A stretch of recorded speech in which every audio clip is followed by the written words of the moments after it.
Hey, what's up, everybody? Du, du, du, du. Hey, can somebody in the chat let me know if you can hear me?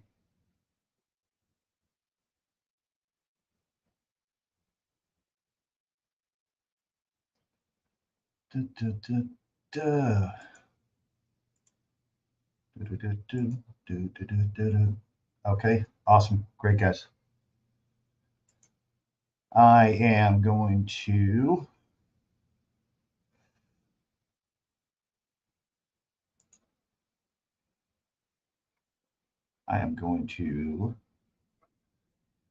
play my little intro. Shout out to Shiz.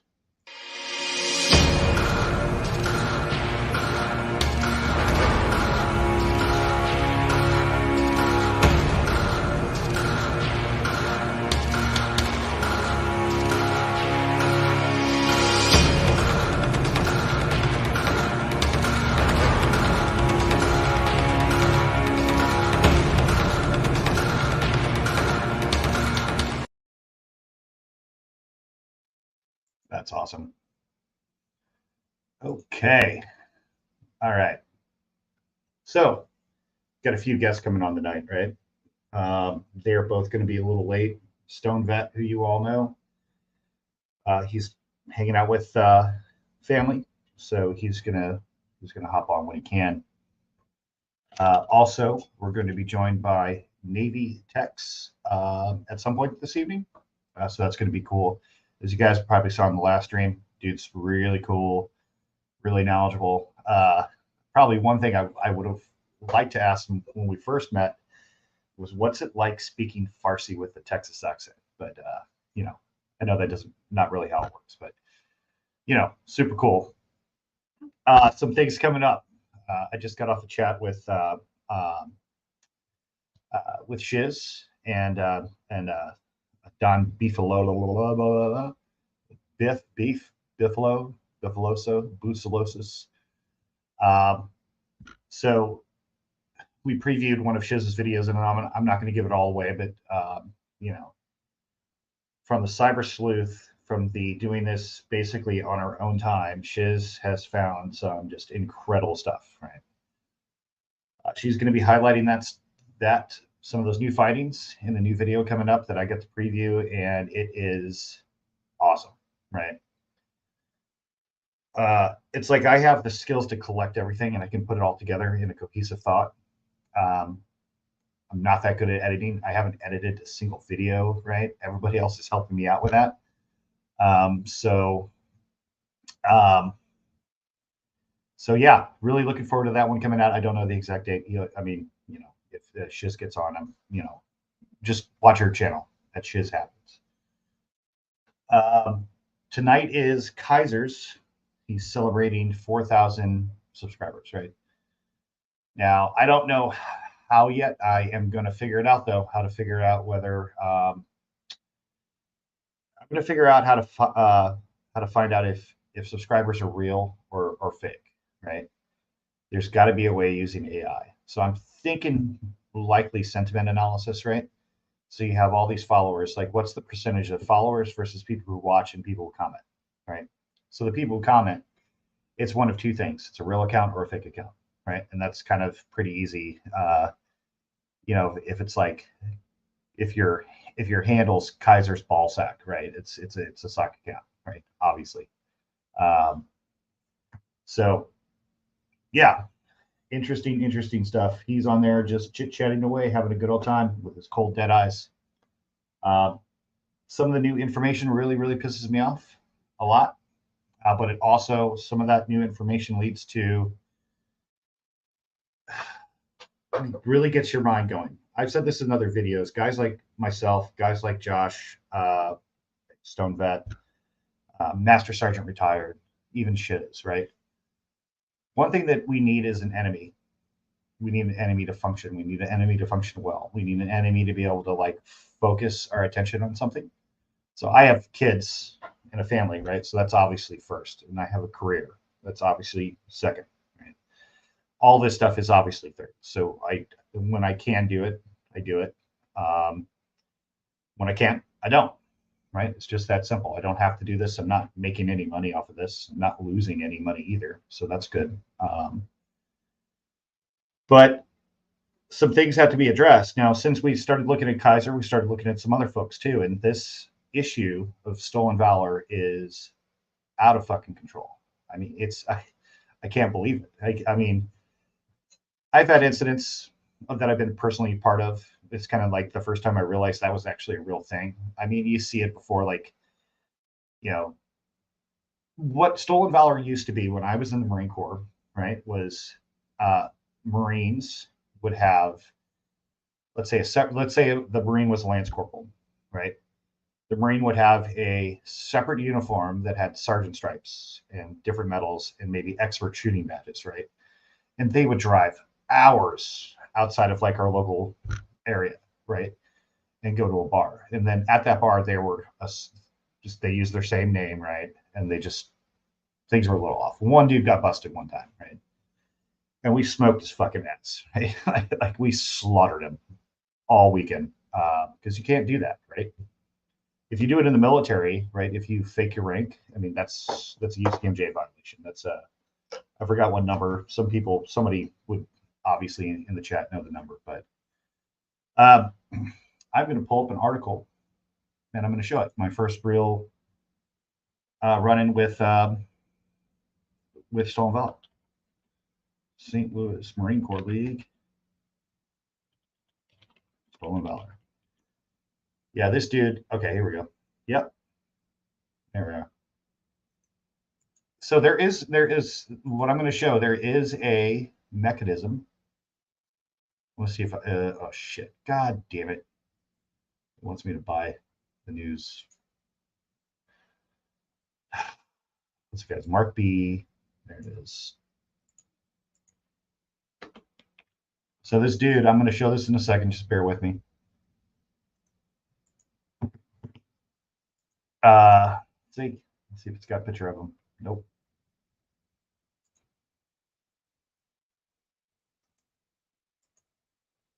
Don't die on me now, Cletus. Don't die on me now. There we go. Fuck. It died on me now. Okay, hold on.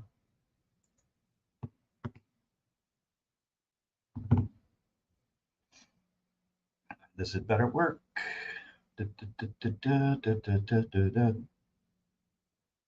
Marine Corps, St. Louis, stolen valor.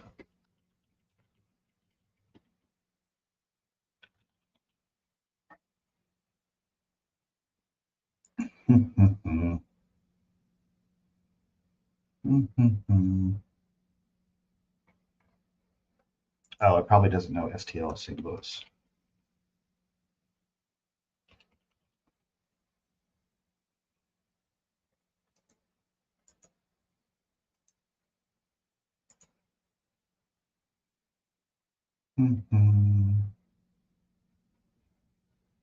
Well, you know what? That's going to have to be for a different day because nothing is working the way I thought it would. I'm actually pretty good at this internet thing, but I'm going to show a different one. I'm going to show Tomco. Okay, this is Lieutenant Colonel Tomco. Tomco.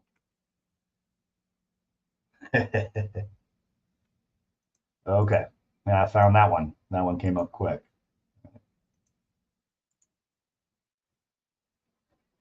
There he is. Todd Shane Tomco. Okay. All right. All right, check this out. This is going to be fun. So this was progression of my career, right? You know, you go to boot camp. I went to San Diego, did most of my weapons training in Camp Homeland. It's called MCT, Marine Combat Training. From there, I went from one coast to the other, went from Camp Pendleton all the way to Virginia Beach, Dam Naval Base, Virginia Beach, which is where most of the Marine Corps intelligence schools are, right? It's also the home of SEAL Team 6. So it's pretty wild base. There's some pretty interesting people there. You know, every once in a while, you'll be at PT or doing stuff on your own with the guys, and just a random SEAL be like, "Hey, you guys want to come work out?" If you agree to that, you'll regret it. Even if you're super fit, man, they'll just wear you out. But really interesting place. And from there, I wanted a shit ton of follow-on schools. But let me share screen. Let's do this right here. So this is the before picture, right? Get back to StreamYard. Make sure I'm posted. Ah, shit. I need to move my screen over. Sorry. Let me stop screen. Let me present. Share screen. That. Let's see if that looks a little different. Yeah, that's a little better. Okay. So this was my commanding officer. My commanding officer before this was Lieutenant Colonel Johnson, who is one of the best officers I ever served under, right? So as Marine officers do, they're at a place for a certain period of time. Then they progress in their career and they move on, right? Or retire. Let me scroll down on this. No. All right. So the former commanding officer of the Wounded Warrior program, also 3rd Battalion, 23rd Marines, 53, sentenced 2 months and a $20,000 fine, which was suspended to $10,000. He pleaded guilty to conduct on becoming an officer and a gentleman and a violation of lawful general order. So basically, he was, and it says right here, sending inappropriate and sexual message to a female corporal under his command. He was banging the corporal, right? So you had an old lieutenant colonel banging a young female corporal.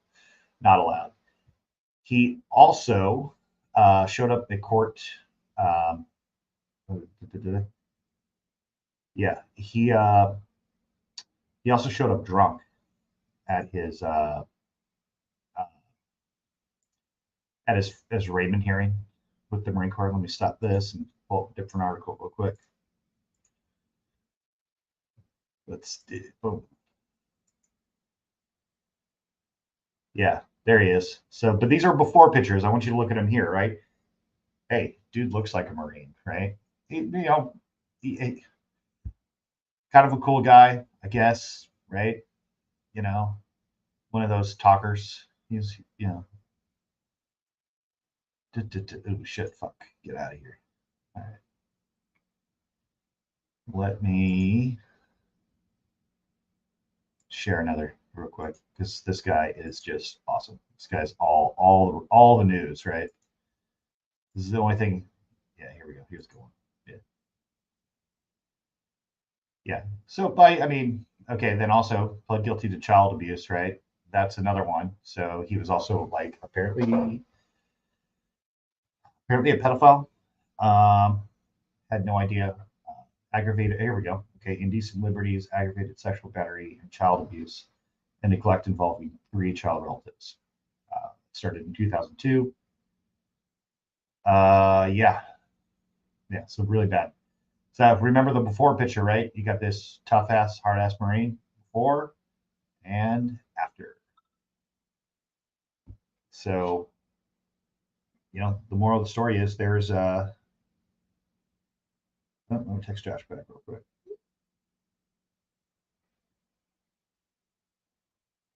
So Josh is not going to be on the night, so that's okay. He just reached out and said he's not feeling very good, so that's okay. But what are we smoking tonight, Logan? I don't know. I don't know what he's smoking. But then the same guy found Jesus. After he found Jesus, he started his own podcast, which had like 3 episodes, and then I think he got rearrested for something. Yeah, pretty epic. So, anybody in the chat watching Fraud on his 4,000 little thingamajig, his little celebration?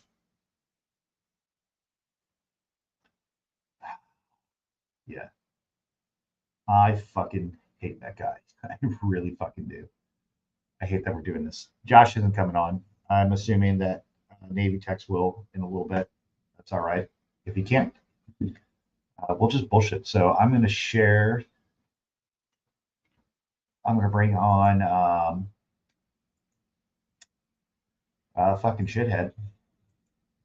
Now let's talk about this. I was watching it up to here, right? I'm going to go back a little bit. There's some girl. She's claiming she's autistic at some point. Like, I don't know if this is really an audit, right? I mean, I guess it kind of is, but it's just kind of like, okay, don't drink and drive, you know. Like obviously the car's over here, so like something's fucking wrong. Right? Let me go back. Let's see what he has to say. I still hate his intro. I still hate his voice. I still hate his eyes. There's actually pretty much nothing that I don't. There's nothing I like about the guy, right? What are you doing tonight? All right. I'm so glad everybody's here. And I'm for so glad. everybody that will be coming in, I'm sure So, we'll have a few tonight. And okay, all right. Don't know if you guys noticed, but here's something very important. We're going to be talking about this. We're going to figuring it out, right? So, um, without going into details, you can't delete anything off the internet, right? You can delete it off your page, but you can never get rid of it, right? Kaiser deleted. Uh, what did he delete? He deleted a significant amount of his lives, right? Significant amount. Like some of the people who used to work with him were saying he was making between $3,000 and $4,000 a month, right? So he had to have a very, very good reason to delete all these videos, right? A lot of them. We're not talking like one or two, like a bunch, right? So what was in those videos? We have them. We have all those videos, right? So we are going to be applying some AI wizardly and hacker magic, and we are going to pull out all the transcripts for all of them, and we're going to take a look, right? It would seem to me like what he's trying to do is get a fresh start, some way, shape, or how. But fuck that, you know. So speaking of Donald Atwood, Cameron, so Soulless Summer, you're going to have to watch Shiz's new video, right? It's got some new details that are just going to make your blood boil, right? It's bad, right? It's not just bad, it's like some of the things he did are the kind of things that like Hamas does, right? Or Al Qaeda or ISIS, right? It's cold, it's calculated, it's terrible, right? And yeah, Kelly, his channel was archived. Sure was, wasn't it? Yeah. So we already have all those videos, right? Now, I don't know exactly which ones I'm going to have to do a comparison. I'm going to have to look and see what's on there, and I'm going to have to look and see what's off, right? Then I'll have to go in and we're going to probably have to do it quasi-manually. So we'll take one video at a time, put it into the AI, or we'll point the AI at the folder, right? And then we're going to let it do its work, right? But there's something in there that he doesn't want. He's too stupid to understand that you can't get rid of anything, right? You can't. In his mind, well, I never said that. It's not on my YouTube, you know. But the combination of things like, you know, I mean, yeah, FW is just shit. Yeah, fuck yeah, I hate that guy. and you know, I I'll shut figured up for a the minute. reason let's go ahead and have our 4,000 stream is well, we're over 4,000. And I think that's absolutely fantastic. You guys just absolutely amaze me every day. And the other reason It's is, amazing you're you not in know, prison, you I want fucking to piece of find out shit. just how many socks we got, how many sock subs we got. So they got one or two choices. They can put up or shut up and go ahead and just mass Can't hear unsubscribe, it. and we'll Can find anybody out else not where hear we're legitimately at, which is all I want. I don't want anything I didn't earn, and that includes subs. So, or they just shut their damn mouth. So, having said that, let's have some fun and to hell with them. And yeah, it's Jesus. It's yeah, it? yeah. Let's see Only who all's here since frauds. there's There it already is. Boom. 84 in here. And of course, my beautiful wife, the sexy Yep. soulmate Kimmy, is here first. Frauded or watch? What's happening? Sexy soulmate, right? Yeah. Okay. More to follow on that, Kaiser, because some of these people you think are socks and you think are friends aren't actually your friends. And unfortunately for you, some of us are really good at convincing people that it's a, you know, it's a good idea for them to give us information about you, right? we spent our entire careers doing it, right? Like convincing people to commit espionage against their country, right? And these people are smart. These are people who are better than you, right? At everything. So, yeah, there's going to be some stuff coming out about you and Kimmy's relationship, right? And what that looks like, and how bad it really is. Oh, and you're not the shining, bright, happy light of anything. So first off, when you talk to other people, they talk to us too, especially when it wasn't. How do you say this? When it wasn't revealed that you were such a giant piece of shit, you were just some dude on the internet who was claiming to be a vet. Nobody really had a reason to doubt you at first, right? Because why would they, right? So you talked to some people and you made some comments and you made some voicemails and you made some calls and you left some messages, right? Some of it's come out now. There's a lot more. And I mean, it's you, it's not AI, right? If we ever have to, we will definitely compile all that. And we're going to show all of it, every single little bit of it, everything you said, everything you've done. So be ready. Happening, my man. Hey there, Fur Missile. Yeah, hey, I watched that video you sent me, dude. That was pretty funny. Hey, I'm going to put it on 2x speed, everybody, because it's funnier in 2x speed anyway, because this guy's just a piece of shit. So hey there, Miss Casey with a C. Welcome back, man. It's great to see you. See what's going on. Hey, Warren Monkey, welcome back, man. Hey, I'm Warren. I'm going to keep trying, man. Yeah. I'm going to keep doing it every time. Those eyes are fucking dead, aren't they? Tube Socks the 7th, the man. Yeah, what's up, Falcax? The legend, the PhD, trolling. We love you, man. You just keep up that good work. Good evening, James Reed. Great to see you again. This is Tom. What is happening? Christian L. Bay, how are you tonight, sir? Alan Hunt, welcome back, buddy. Marlo Carden, how are you, man? Rodney King. Oh, yeah, exactly, Rodney King. And I've already spoken to 3 separate lawyers in 3 separate states about that, and we'll talk about their evidence and bullshit and all that in just a minute. So let's carry on for a moment. Hey there, Gus One.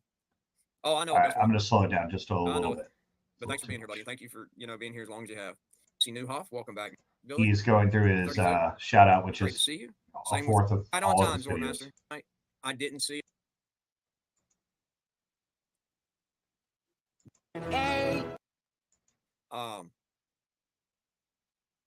Well, I can appreciate that, MTL Sin City. And I'm sorry things didn't work out better, but it is what it is.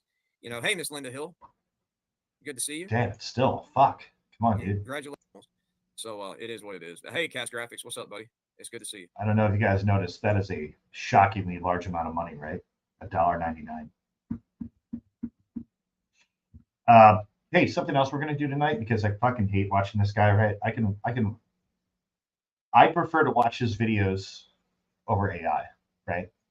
I want to see the video. I want to perform sentiment analysis. I want to take all the subscribers. I want to take all the commenters. I want to put those in a nice little neat timeline. I want things to look nice, nice and pretty. Oh yeah, Falcax, fucking the Lord Master Yoda of all screenshots, right? All hail, and there's so first, to hear something. Thanks, guys. The outpouring of support and the info that you guys have given to me, definitely Falcax, definitely OnlyFrauds, Dearmid, Shiz, StonedVet, Master Sergeant retired. I mean, I don't want to be the guy who calls out everybody in the chat and over videos, right? But thanks, right? I mean, we have so much information on this guy. And definitely Biff, obviously Biff Thunder Muffin. Tats, what's up, dude? We're gonna put all this information together, right? But not a single one of us can do this alone, right? And what the goal is, right? It would be nice to get him off YouTube, simply for a stolen valor alone, simply for the stolen valor combined with accepting money, claiming that's going to a veterans organization, which I think it's obvious that none of it's ever going to any veterans organization. I showed on one of my first videos, right, from some of the data I was able to pull from the paid sources, right, that they have there's a veterans organization or disabled vets, something that has been established by them, right, which is clearly a fraud. Um, if you're in the chat and you're the one who just sent me some of that genealogy stuff, how about his grandpa didn't actually serve and stuff like that. Thank you for that too. We're looking at all the lies all the way up and all the way down, all the way to the left and all the way to the right, right? And luckily we all have kind of our niche markets, right? So I'm definitely the data analytics nerd, right? And I like putting intelligence products together. That's what I've been doing. Yes, absolutely. So that's a goal. Get his ass demonetized, right? Boom. Goal number 1. 2, get his ass off fucking YouTube, right? Because people like him, I mean, he can blame it all day on the haters, right? But it's like, dude, all we're doing is putting your words together into a single video, man, and many of those videos, right? It's like, so fuck you. You can't say that it's the haters. You're the hater, right? You're the murderer. You're the thief. You're the burglar. You're the one proactively committing stolen dollar, right? You're a compulsive liar. You're probably a sociopath, right? I mean, so 3, we need to find people in Ohatchee, Alabama, right? I need people in the local community, people who are willing to talk about the same age. So we need people between the age of about 40 to 45. Don't go to family members. Just going to say that right now. Don't go to Donald Atwood Cameron's family at all. It's already been taken care of. That conversation's been had delicately, obviously. They lost a loved one, right? Murdered by him. He's the only suspect. We need to find people in that community to talk to, right? Then we also need to find people who understand basically the criminal network there. And this is a call to everybody out there. But we need to find some people in Alabama or people willing to go who are on YouTube. Like, hey, listen, YouTube magnet fishermen people. We have a location, right? We actually have 2 locations. And we are going to, if I don't have a lot of extra money, but if I have to put some down on my own to get somebody to go out there and really do a dedicated search of an area underwater with magnets, I think we need to, right?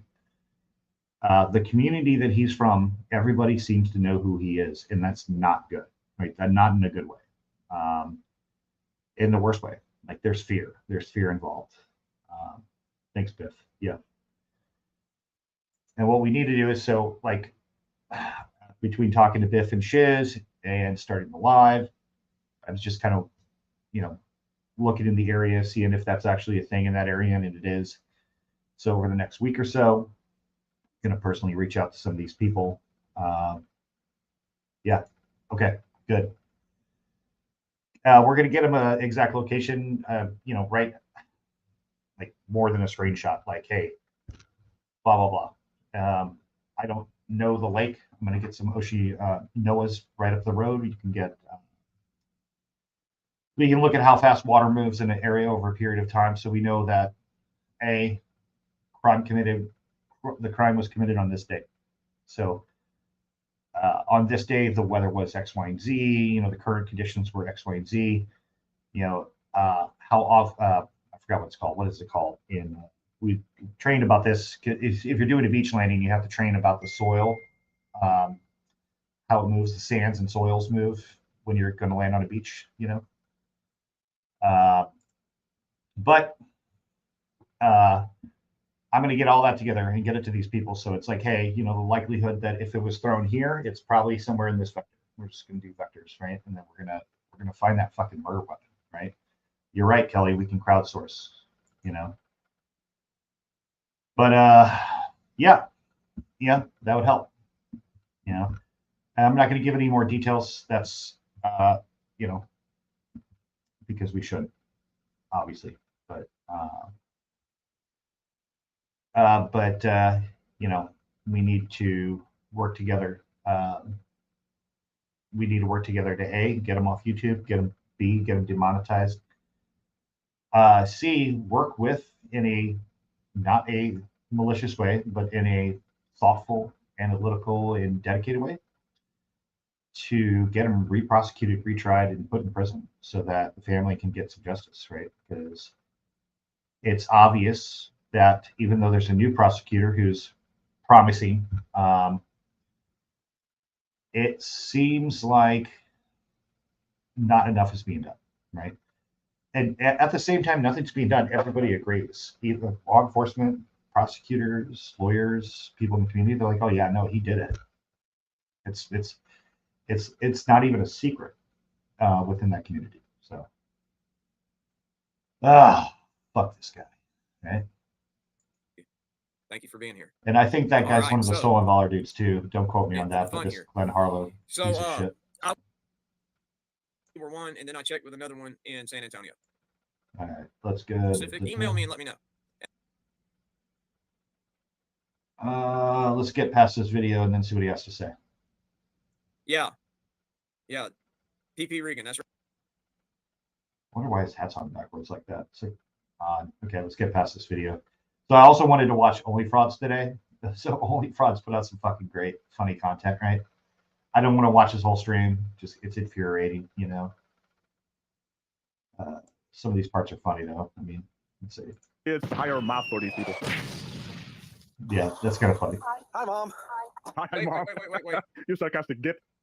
All right, so Okay. she's fine. Obviously, she's had some drinks tonight. Oh my gosh. So she's been tested, field tested here for field sobriety, which she did not pass. So right now she's under arrest for OVI. OVI, DUI, DWI, OMVI. What's the difference? Absolutely nothing. But they all end up in one of two ways. A deadly crash or an arrest. Or a combination of the two. Stupid dick flutes whistling along drunk behind the wheel of a car. Why do people drink and drive? I mean, stupid people exist, but why? Oh, did I? Is it something about laziness or cockiness? Okay. Combination of both, fueled by pure arrogance? And of course... All right, I'll just go back some. All right. I'll go back to right here. Oh, I wouldn't need 5 minutes. Hey, for that Mears, solo. tell I me don't where, believe- man. Well, most Or do you have a timestamp for me?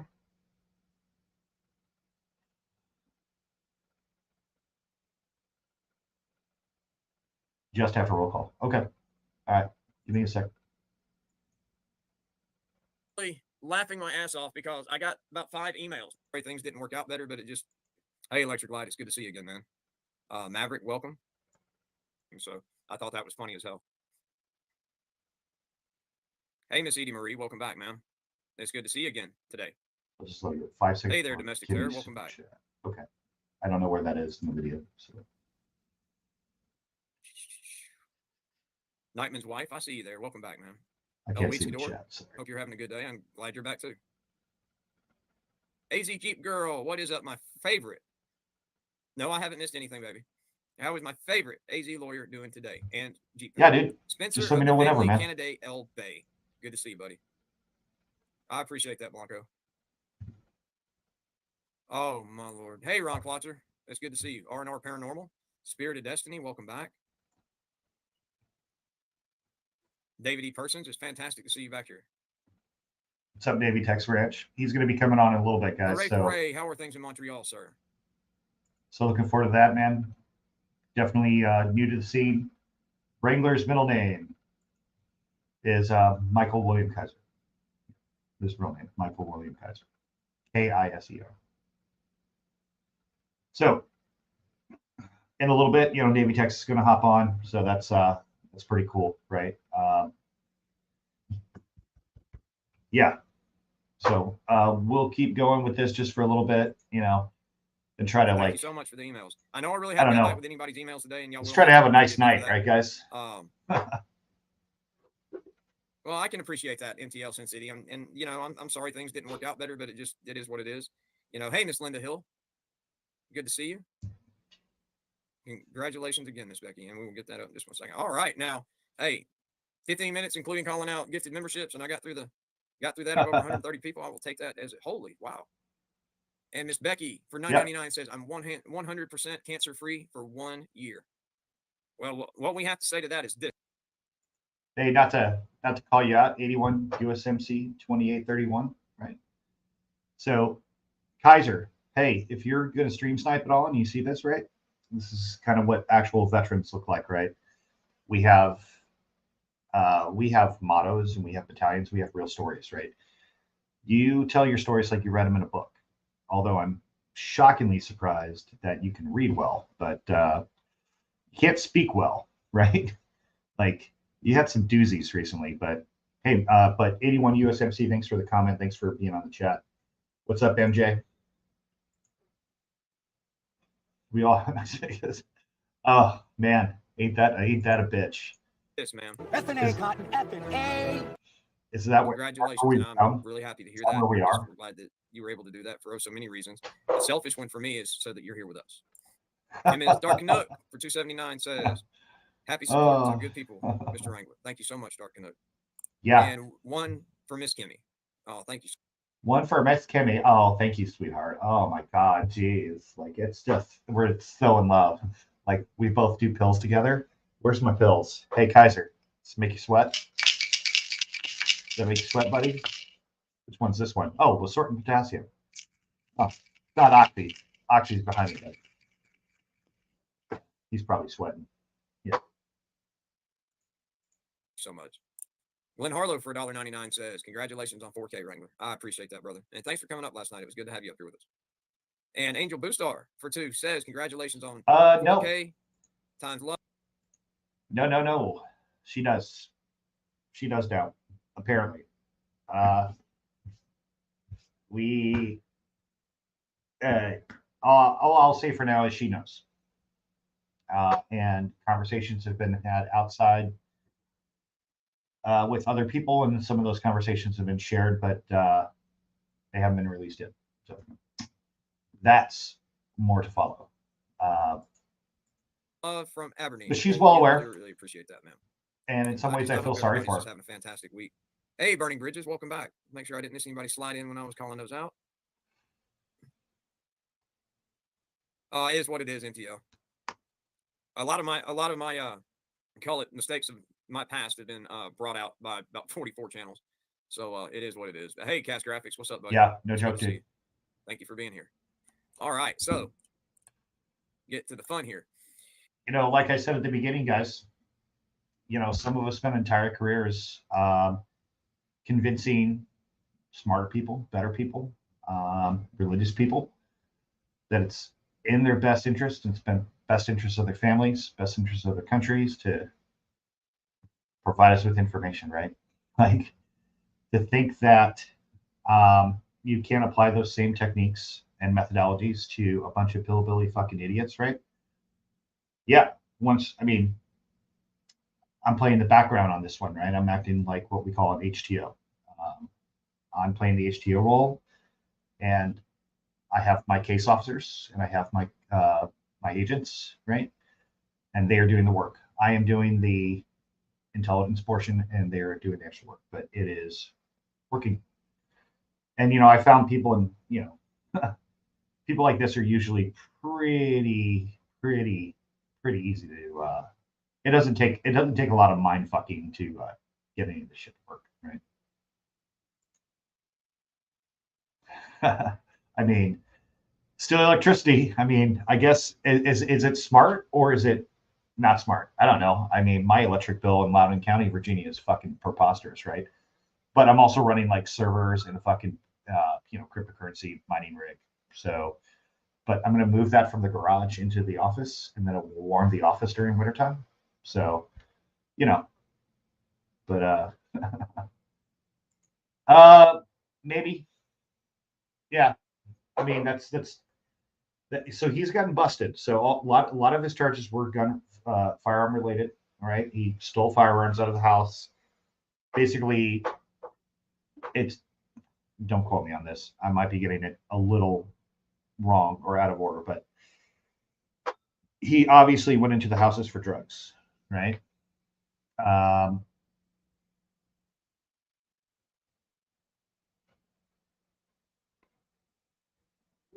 Hold on, sorry.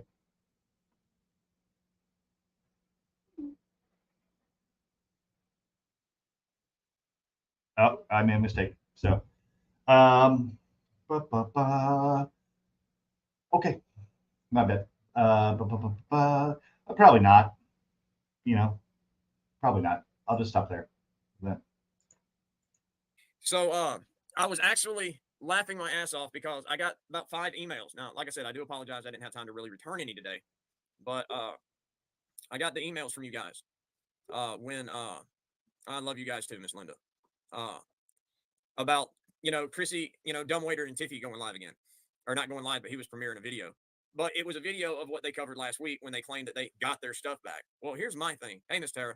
And since AZ Jeep Girl's in the house, she was one of 3 separate lawyers I checked with. Ron and AZ were one, and then I checked with another one in San Antonio. And there is no holy way in hell that the prosecution gave them back that recording equipment before the adjudication of the case. There's no holy way in hell. Hey, Miss Florida Jeep Girl, thank you so much and welcome. Well, let's see how many they've canceled since we started this up, shall we?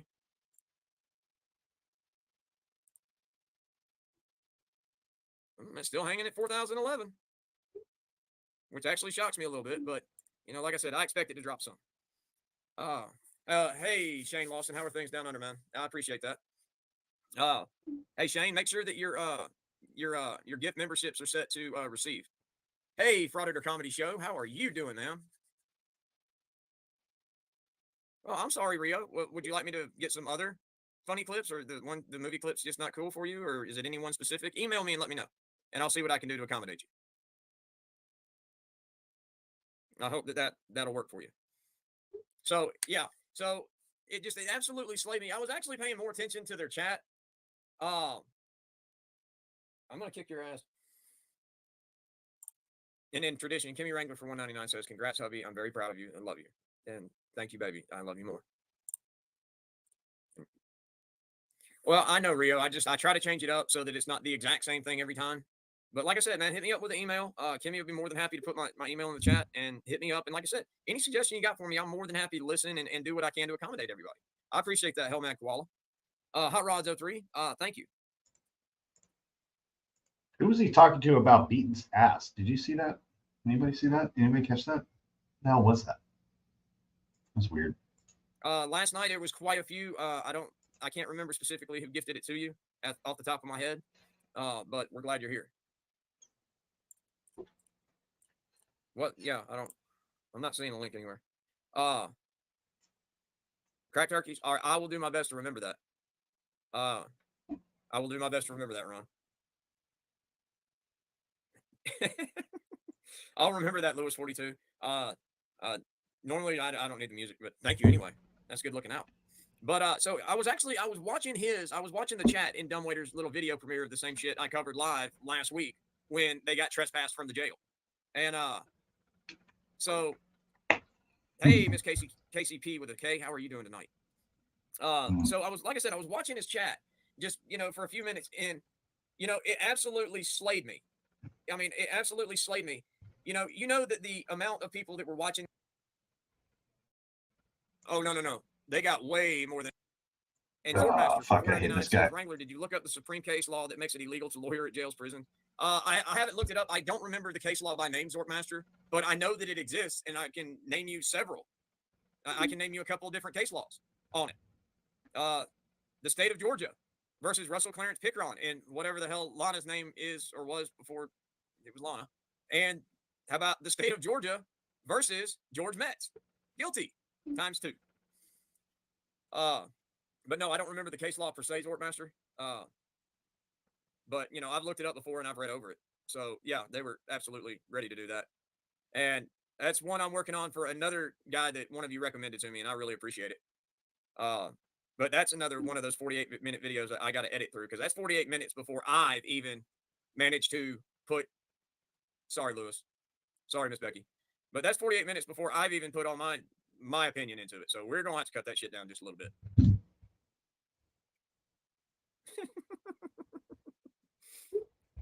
'90s mixtape. Thank you, Lewis 42. Thank you for making me feel just a little older today. Well, Tara, here's the thing, though. Texas is not Georgia. Texas is not Florida. Texas does not. I wish I could see this chat. That's why most of the frauditors in Texas usually go somewhere else. And that's just the way that is. Well, I appreciate that, Marcus, but, at least it's not another freaking Reagan video where I got to edit out the freaking bathroom part. Thanks, guys. Well, Rio Chavez, there's actually a channel if that's more along what you're not sure, Herman. Rio Chavez, I've got a channel you can go to.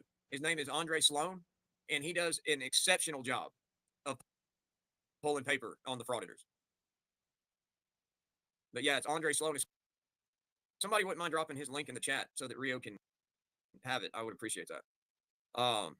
Yeah. PP Regan, that's right, Florida Jeep Girl. Although I'm not even gonna go there. Hey, living free. But yeah, I edited that out because I love y'all. And all of you that told me, and just so y'all know, I don't ever forget, for all of you that told me oh, I got you, Lewis 42.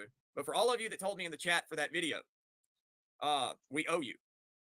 Well, I might come collecting for the damn mental health, later on, but it probably won't. But yeah, so I watched that for about 20 minutes, and it was just driving me nuts. Well, yeah, I didn't want to hear it either. Yeah, like if he was a vet and he killed people in combat, like I don't know how old everybody in the chat is, right? I know how literally I only know how old me, MJ, and StonedVet are. That's it. I think I know how old shit is, but when I was growing up, I was surrounded by World War II vets, right? And Korea vets. And those vets literally didn't talk about it, right?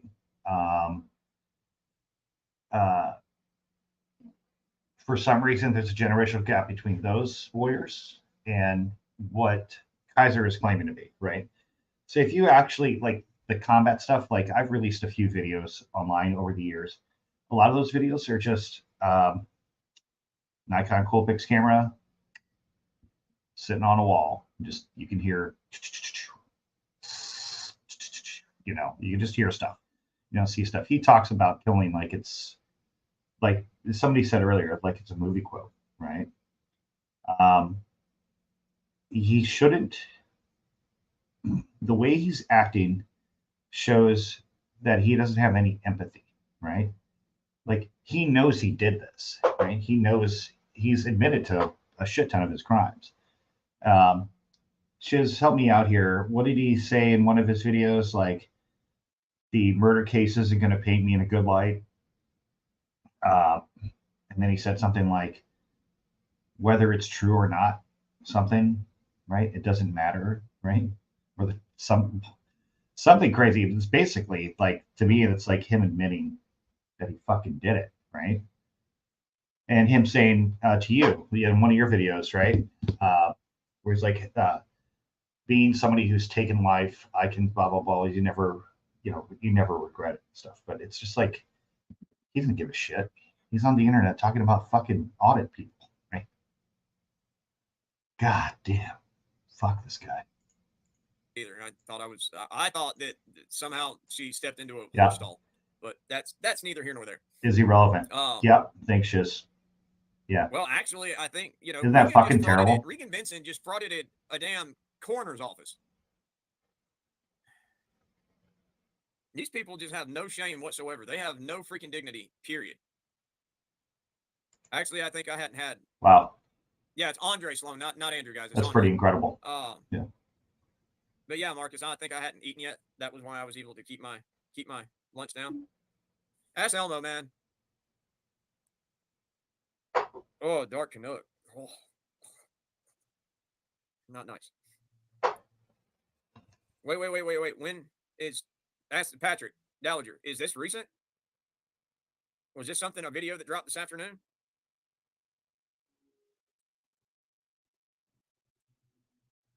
Yeah, she frauded. Yeah, she did. She frauded a damn coroner's office. She frauded an effing morgue. I don't get it. Yeah, right.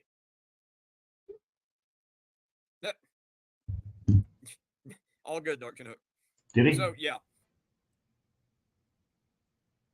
Well, she could use some tips. So could Tiffy or, Section 8 wannabe Kate. Hey, would you, if it's not too much to ask, would you find the timestamp for that so we can all watch together?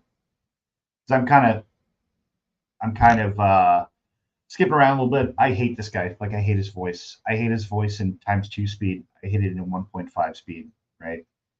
I can't fucking stand it. Um,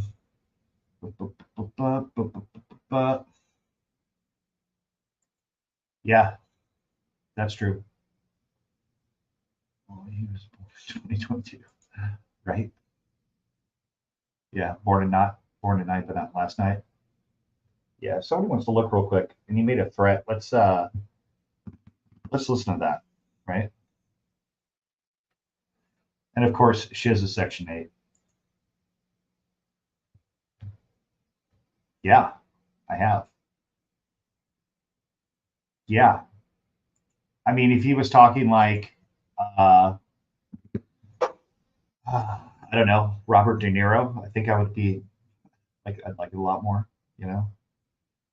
Or that you guys, you know, yeah, his insults are weak, but yeah, if one of you guys can find a thing, but here's what I want to do, right? I can't stand this dude. I'm gonna pull up some OnlyFrauds videos, right? He's put out some fucking doozies lately. It's a little bit less like infuriating, right? So I'm gonna find a few of these. Just give me a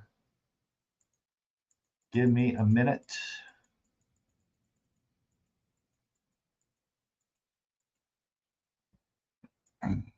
Let's see here. OnlyFrauds. Which it's like, oh my god, dude, like you hopped on that wagon quick. Like it's like the perfect name for the era, you know.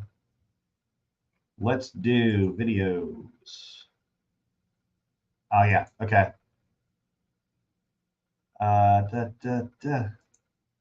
Let's talk about him talking about being a ranger, right? Give me 1 sec. Share this tab instead. Okay. Oops. Fuck. There we go. Yo, what's up, sinners? Dick necks. Dick fat neck. dorks. Yeah, it's been a while since I did some commentary on a video. Yeah, if you're not following OnlyFrauds, it'll be a short video. go ahead and do that. Actually, I'll post his. Post his. As you can see by the thumbnail, what it's post his channel in the. What it's about. So. Post his channel in a second. Basically, I was given this audio clip, which is no one sound. Of the short, sorry. Audio voice messages that you leave in either in a text or in a DM. Did you guys hear that? Michael Kaiser, also known as Fraud at Wrangler, claiming to be a ranger. Now I've edited out the text message with the person's information and all that good stuff on there, because they have been threatened. The one on the top left is awesome. To have their child doxxed by Kaiser. So at this point, they don't want me to share any information.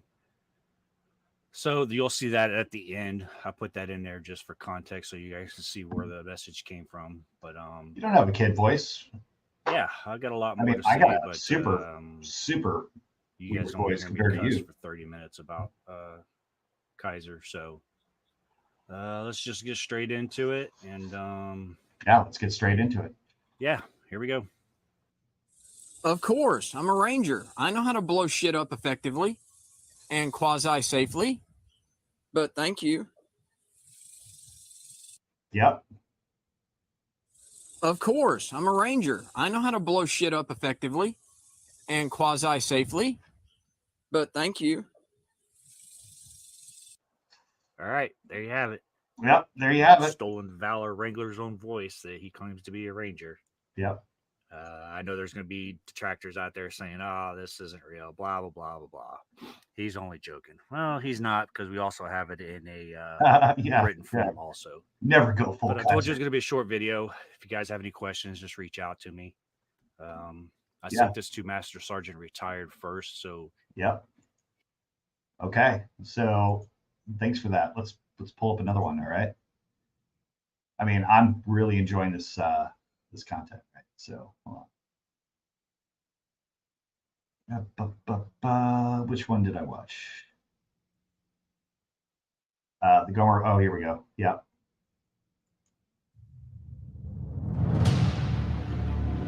Sorry, one sec. Let's go.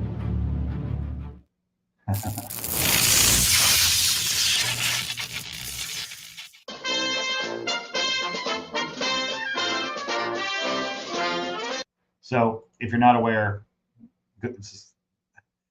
he superimposed fucking Kaiser's face on Gomer Pyle, and it's a fucking masterpiece, right? All right, this makes me laugh. Good shit.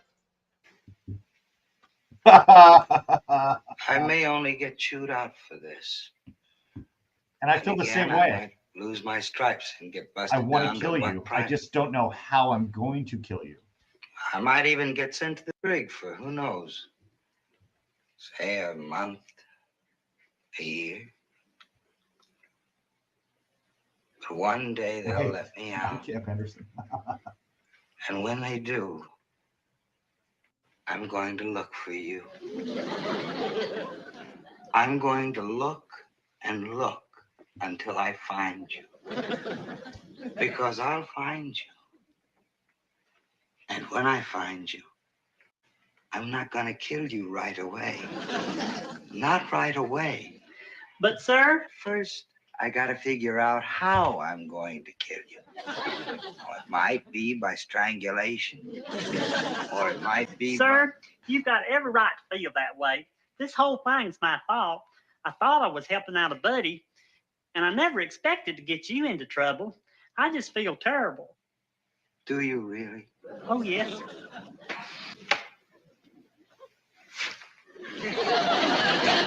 Not yet. Not yet. Sir, what I wanted to say is I got this idea how to get Miss Rosemary out of here, and I'm sure it'll work. You are, huh? I promise. And if it don't, you can go ahead and strangulate me right here. All right, you people, let's move, let's move. You in there, come on, let's move. Press it up. Left. Hey. Over. Hey, left. Oh, now there's an eager beaver for you. Don't even let his boots off on Sunday.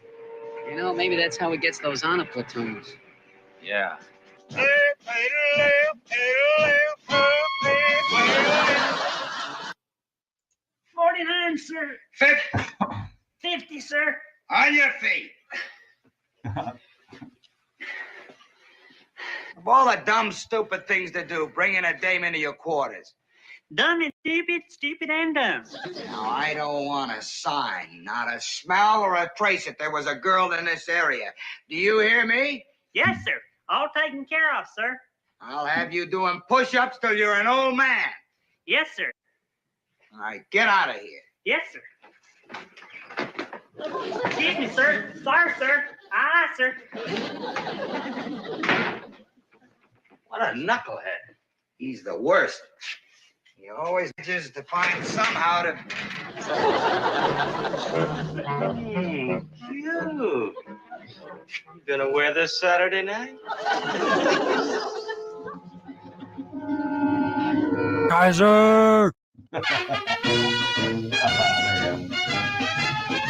All right. That's a good one. That is a good one. Oh, fuck. Okay. So does he have bottom teeth? I don't know. I am not his dentist. I'm guessing. Do you think he has a dentist? I don't know. I mean, he got dentures, right? So I guess he likely does. All right, let's watch one more from him. Then let's move on to something else.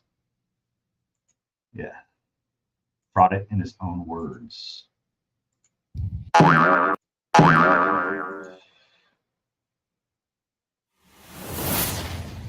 Yeah, that's a good one.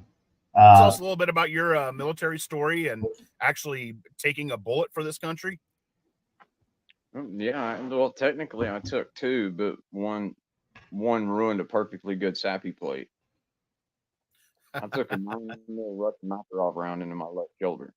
The jacket separated from the core. The lead is literally still on my shoulder. The jacket, after it separated, it literally flew out the back of my shoulder. So we covered this on one of StonedVet's knives, the one of the ones from the garage, right? No, and then we we took the screenshots and we talked to an orthopedist, and those are not that is well. We looked up. We've had friends who've been shot in the shoulder, and it is not a tiny little hole, not a tiny little hole. Also, he said it clearly. There's a lead core, right? So lead in the body is really, really bad. Okay, that's like a really bad thing. So yeah, he also where did he get his degree? Yeah, University of Texas, Austin, right? Something like that. Yeah, maybe we'll find that video here in a minute. But he didn't get shot in the shoulder, and here's the theory behind the shoulder. The shoulder is, let's say this, he got meted out of the. He didn't graduate boot camp twice. Let's say that's because of his shoulder, right? And then his period of service is because he fucked his shoulder up, right? Or it was already fucked up, and then he re-fucked it up or fucked it up more, right? And then he didn't graduate boot camp, but he stayed in the military to receive like a shoulder surgery, which would also account for his 40% disability, right? It's pretty obvious, right? There is no gunshot wound in his shoulder.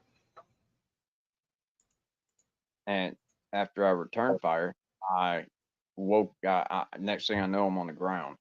I'm on the ground because the other idiot that was with this kid, obviously had me dead to right. Put one smack in the middle of the damn SAPI plate. And for those of you that don't know what it is, a SAPI plate is an acronym for Small Arms Protective Insert. And what that is it's a concave ceramic plate that's roughly an inch thick that goes in the front of your Kevlar and in the back of your Kevlar to stop rounds from AK-47s and larger. Yeah, probably. It's rated for 7.62, which is the AK round. Good old metric.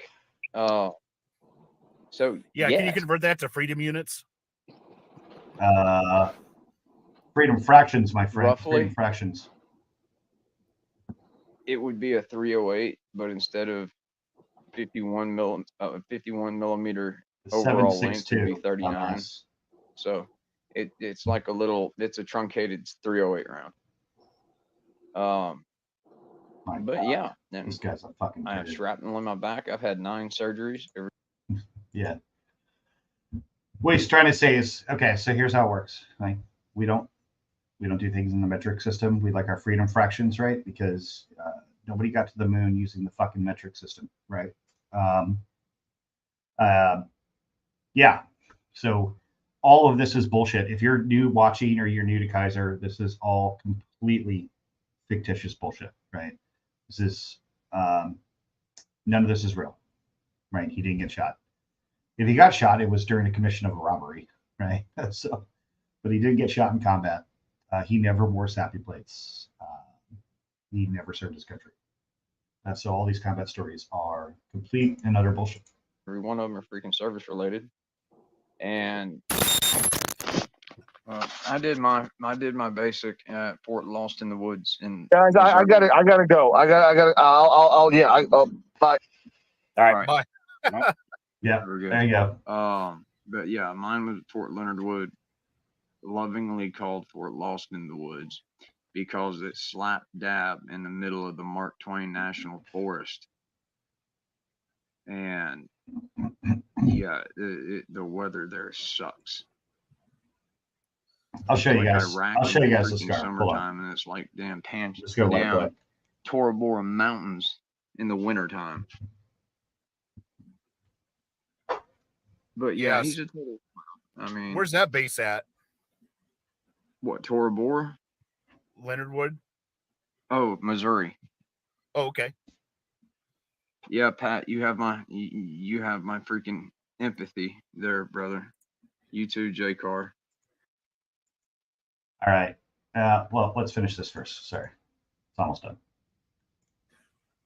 And then what was really great was I thought that I wouldn't have to go back to Fort Leonard Wood. I wound up having to go back there twice actually, because the January of '99, they built a new MP school Yeah, I think we already did that. I think Master Sergeant Retired has all that. And moved the entire 14th MP Brigade up there. 795th and 787th MP Battalions. And so I didn't think I'd have to go back. Yeah, I found that out the hard way. All right. Okay. Right. That is a surgery scar, right? See that big one? Yeah. So you don't see anything like that on Kaiser, right? You simply do not. It's not there. I mean, if he got surgery, it was orthopedic, right? Also, when the bullet goes in, you can watch this on, actually, let's pull up the video of bullet hitting ballistic gel in slow-mo, right? Stuff doesn't, bullets just, it's not like the movies where a bunch of shit goes through and then you see stuff fly out the back and people fly 10 feet. When you shoot a person, they just drop, right? It's just humans have an on-off switch. It's just ballistic gel, slow-mo. Slow-mo 9mm. Let's do a 9mm, right? Okay. All right. Hold on. Ah, shit, that's a short. Give me a sec.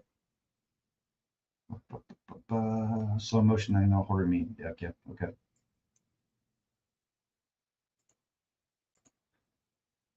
Oops, is this playing? Yep. Shit. Okay. Share screen. Slow-mo. Boom.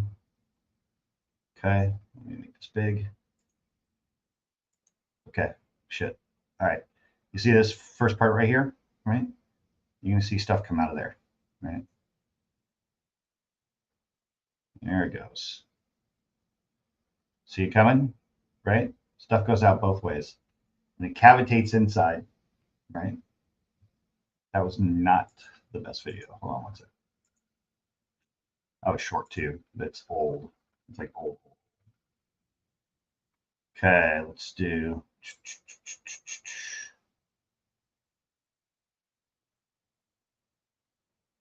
All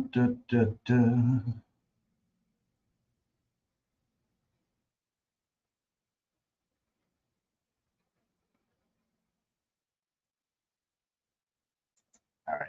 Welcome to Ballistic High Speed, where we combine two of the greatest things on planet Earth, super slow motion and firearms and firearm physics. I'm Adam. I'm Bryce. Join us on our journey for Ballistic High Speed. Yeah.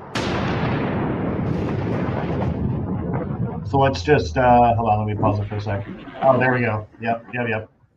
Welcome back to Ballistic High Speed. I'm guessing we'll see that again. So I'm going to fast forward a little bit. So, like, when a bullet hits the human body, it is not fucking good. All right. A bullet did not hit his body. That's what I'm saying. Okay. So here they are. Let me go back. Let me go back. Okay. One. There you go. Okay. Now let's watch it in slow-mo.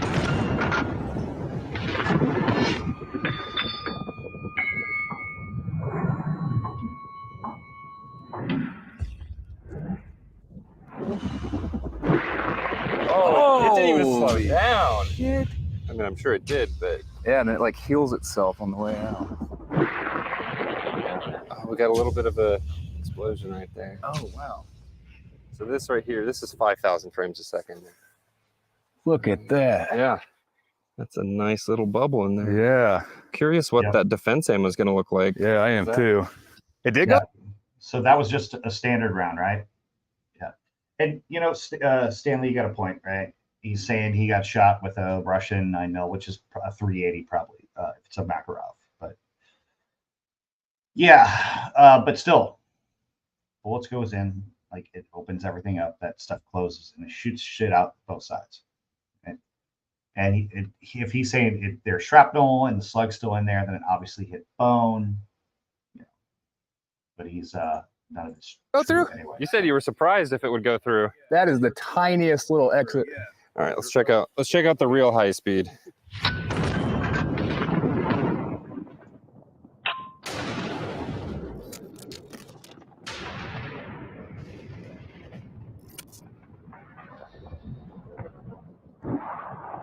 Yeah, you see that little lip right there? Yep.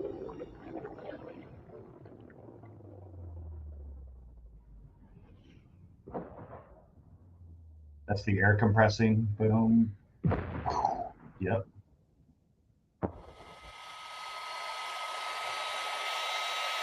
See, this is the stuff nobody appreciates on the internet. All right, let's see this again. Here we go. Okay. In 3, 2, 1. Rah. Weapon is clear.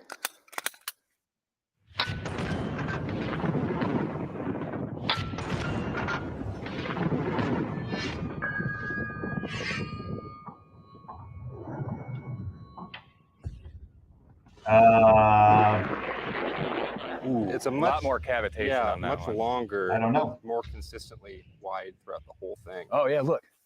So we got total penetration. It's got like a little corkscrew to it. Oh, you're right. I think that was exactly what we thought was going to happen. Look this way. That's so cool. Yeah, that is cool. Let's check out the high speed.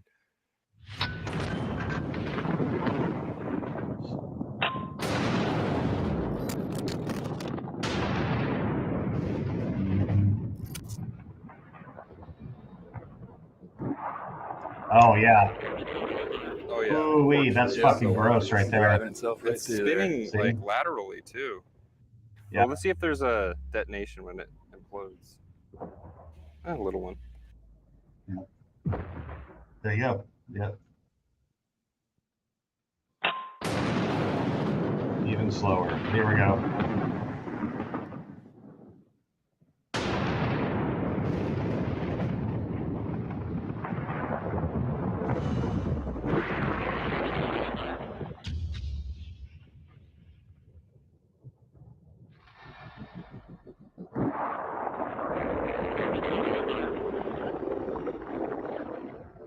All right. Well, that was some really awful.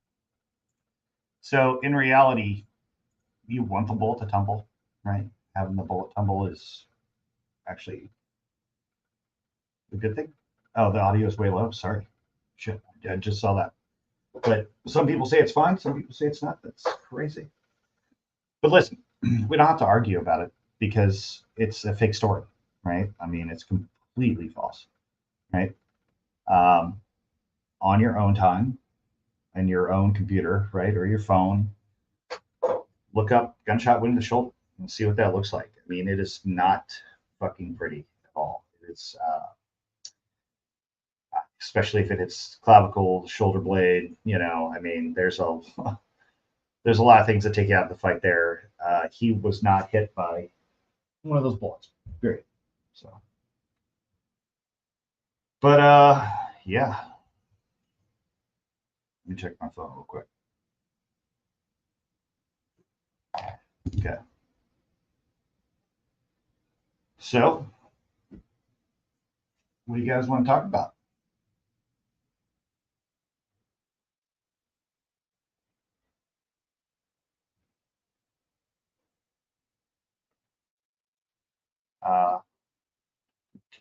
The leg. Yeah. No, that happens all the time.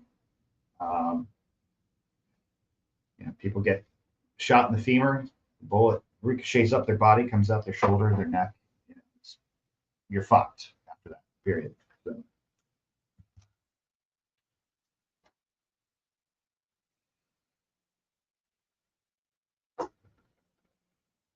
Oh, fuck.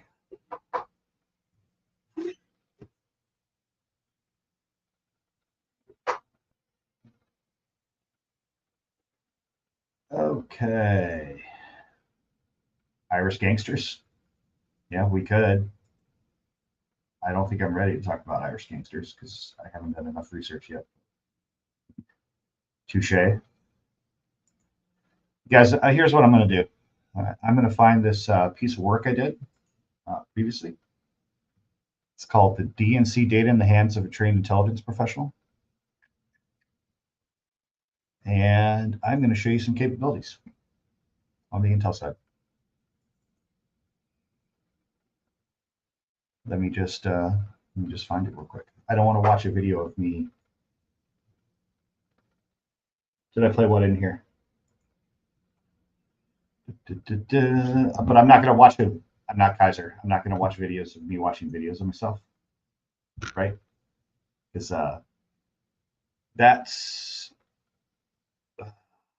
that's terrible. You know what I mean? Actually, I put it in Dropbox, didn't I? Yeah. Give me a sec.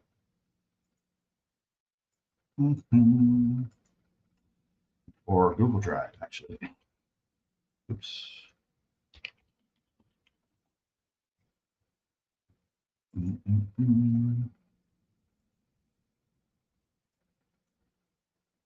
What do you mean, the internet? Dave and Wally talks. Okay, all right.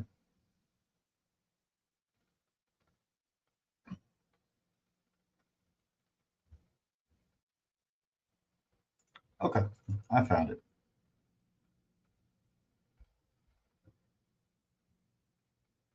Let me just download this real quick. Download this PowerPoint. Hey guys, I'm going to go off camera for just a second. I'm going to go pee. Yeah, he's. I'll text NavyTex. He said he's going to come in. He's got the link already. Oh, never mind. He just said shoot me the link. Give me a sec. All right. Invite. Copy. NAVY.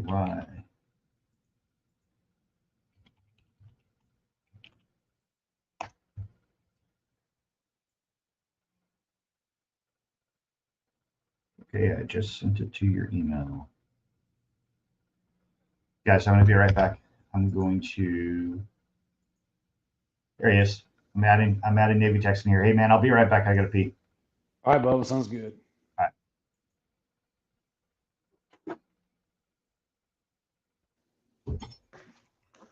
All right. Let me see if I can get this chat going. Can y'all hear me? Hold on a second. Put the chat up.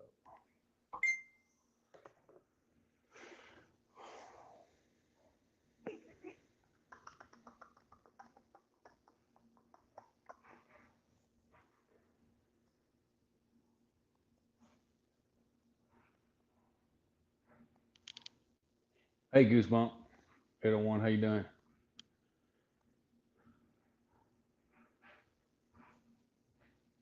I hope y'all can hear me. Let me know if you can hear me. I guess you can't let me know if you can't hear me.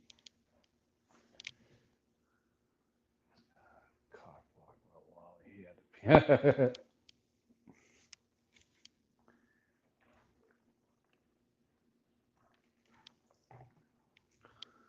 5 by 5, good deal. All right, cool. So how is everybody tonight, this Thursday evening?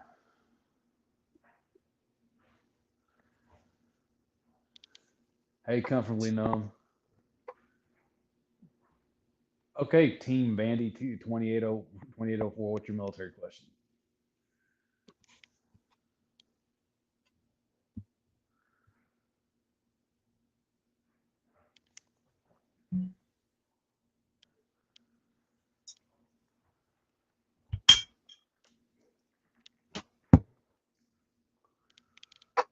Yeah, it's a good question. Where are his 4K subs? You know, right? Well, my thing is, and so this is something I want to say because I was listening to your stream earlier when I was busy doing some other stuff. If you're going to make a claim about things, like you have to be able to understand that people are going to want proof, right? Like, say for example, if I make a claim that I was on the 2014 U.S. national martial arts team, right, and competed in Canada in Vancouver, okay, people are going to be like, fucking prove it, right? And so what I'll do is I go out to my car and I'll grab the medals and bring them back in, right? Because you got to make something crazy like that. You know, it's like one thing, oh, well, you know, when I was in high school, I was on the varsity team. Well, no one gives a shit. You know what I mean? Okay, woo, you're on varsity in high school. No one cares. So, NavyTex, how do you feel about him deleting a bunch of videos today. What do you think's behind that? So honestly, I don't know, because and the reason I say this is because I don't know what they are, and so I don't know what's in them.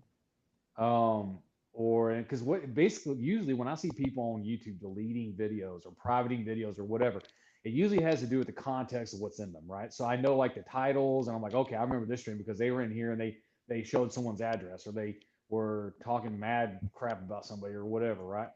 And and then so I'm like, oh, okay, now I know why that they did this, because they make them look bad and they're gone, right? So it depends, because there's a couple of different reasons why you do it on YouTube. If he did get strikes, it's possible he did it for that reason. I've seen content creators do that, take them down until the strike's taken care of.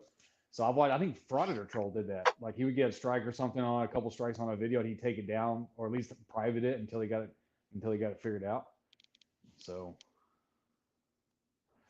Colonel. So here's a cool. Okay, go ahead, sir. Yeah, no, I'm not familiar with him. But it says his Wikipedia says he's retired U.S. Army colonel, government official, author, consultant, and TV commentator. But he led an early tank battle in the Gulf War. He was a top planner for the NATO bombing in Yugoslavia. He served from 1976 to 2004. Damn. He was in command of 1st Squadron, 4th Cavalry. He's got quite a few medals. He even got the French Meritorious Service Medal, Bronze Star, Ranger Tab, Parachute Badge, all the campaign medals for Kuwait, Kosovo. He got his Humanitarian Service Badge, Defense Superior Service Medal. So yeah, he's, he's got a stack on him. He got his bachelor's at West Point, and he got his PhD at University of Virginia. Damn. Okay. Well. So it comes across as a traitor. I don't know. Yeah, traitor. I don't know what he said in the news, like the reference, right? I don't know enough about him. I don't think until today I've ever heard his name. I haven't either. I probably recognize a picture of him, but I haven't heard his name. But I don't really watch news all that much anymore. This is my personal opinion. So much of the mainstream is just absolute bunk that it's just hard to even watch. Right. Yeah. There's no news in the truth and no truth in the news, right? Well, and so you can trace this back to the 90s, right? And I blame it on CNN. So the reason I say this is because CNN back in the 90s was the first one to come out with 24-hour news when there's not enough news to fill 24 hours, right? And so you get a lot of replay of stuff. Then they started doing they started taking main stage when people were at home. Wasn't the 6 o'clock news where it was only on for 30-40 minutes and they had to go through all the news of the day. Now you have editorializations taking that prime time slot, right? And that's nothing but people's opinion, which is great and all, don't get me wrong. But it's not the news. Like they're not reporting the facts of a situation. So that's what has taken over all the MSM that's out there. It's just, whose opinion do I agree with, right? And I can make up my own opinion by reading anything. So, whatever. Team, I'd have to look him up. I don't know. Like I said, I'm with Wally on this one. I've never heard the dude. Yeah. So, it depends on what channel he's on, too. He's on CNN, like the Clinton News Network, or, MSNBC going down the toilet, I don't know, or Fox, either one. But what I'll do is I took a picture, man. I'll watch some videos and I'll get back to that on some different stream, right? Yeah, I'll take a look at it. I'll take a look at it, too, and see if I can. Yeah. I'll just shoot you a text and get his name again. Yeah. Wally, and then I'll take a look at him. Some people ask, are you familiar with what's his name? Tumbletone, something. He's a congressman. He's a Republican congressman. I'll do congressman blocking military appointments. Oh, damn. So, Tommy Tuberville, that's his name. Okay, so. Oh, Tuberville. Yeah. Tuberville. I remember. Yeah. Yeah. So. Yeah, a couple of people asked me to talk about him. I'm not really super ready to, but I don't think what he's doing is smart, right? Okay. So here's my understanding. Tuberville is blocking. Sits on one of the committees that approves the congressional appointment of everybody in the military, right? Yeah. And he's basically saying no to everybody. So like the sergeant major of the Marine Corps is like the acting sergeant major, not is the sergeant major. Right. The commandant of the Marine Corps or the acting commandant just had a heart attack, right? So oh damn, they can't. I mean, it happens. You know, people have heart attacks. They can't replace them, right? Especially when they get up there, they're old anyway, and they've probably been through some shit. So yeah, he's a force. I mean, he's a 4-star. You know, I mean, yeah. Mm-hmm. But yeah, good. Yeah, MJ, fucking good point, right? Like, but so what he's blocking it for is like, it's like, yeah, sure. So, you know, you guys have heard some of my story. I'm adopted, right? My biological mom could have easily just have fucking aborted me, right? So I mean, yeah, he's blocking it because the military. Here's my understanding. I might be wrong, or I might be paraphrasing or shrinking it, right? But he's blocking all military appointments because if you are stationed in a state that has banned abortion because of the overthrow of Roe v. Wade, the military will pay for your travel to travel somewhere to get that that abortion service, right? So, yeah. Until the military stops doing that, he is not appointing anybody in the military, or he gets voted out, right? I don't know if he's respected amongst Republicans or not. I honestly, I've never, like some of these guys I've never heard of until they do something to cause a ruckus and get put on TV. Yeah, and it's like behind closed doors. I've heard that these guys, like, they just talk normal and they just have conversations, but then when they're on TV, it's like they're so offended or so whatever. You know what I mean? Well, one of the guys that's a representative from South Texas in the House of Representatives right now. I served with him and I know him personally, and they become politicians, man. And it's Tony Gonzalez. He's a representative from down around San Antonio area, right? I served with him when he was a first class, and I was a E4, I think. E4? No, I was an E5. May have been, yeah. But yeah, we deployed together. And not a crazy deployment. Like we're on like a weird intel 1 week deployment thing. And but I knew him, like I was stationed with him in Texas, in San Antonio. And so when I found out later on that he was running for office, I was like, oh yeah, it makes sense. Yeah. So NavyTex, or NavyTex, that text. Sorry, dude. You can just call Navy if you want to. I'll just call you Navy. Yeah. I got a little thing. This is from 2018, right? I was going to show it. You'll understand it for sure. So like in the absence of, you've seen, oh shit, hold on. I got a Kaiser thing on my fucking screen again. I was working on. All right. So where do I start with this? I haven't shared the screen yet, but you know, the DNC got hacked, right? Clinton emails, those were hacked, and Podesta's emails were hacked. Yep. So what I did was, you know, I'm recently out of, I guess you could say, like government contracting. Right now, I'm working in the private sector for McAfee. When I did all this. Oh wow, nice.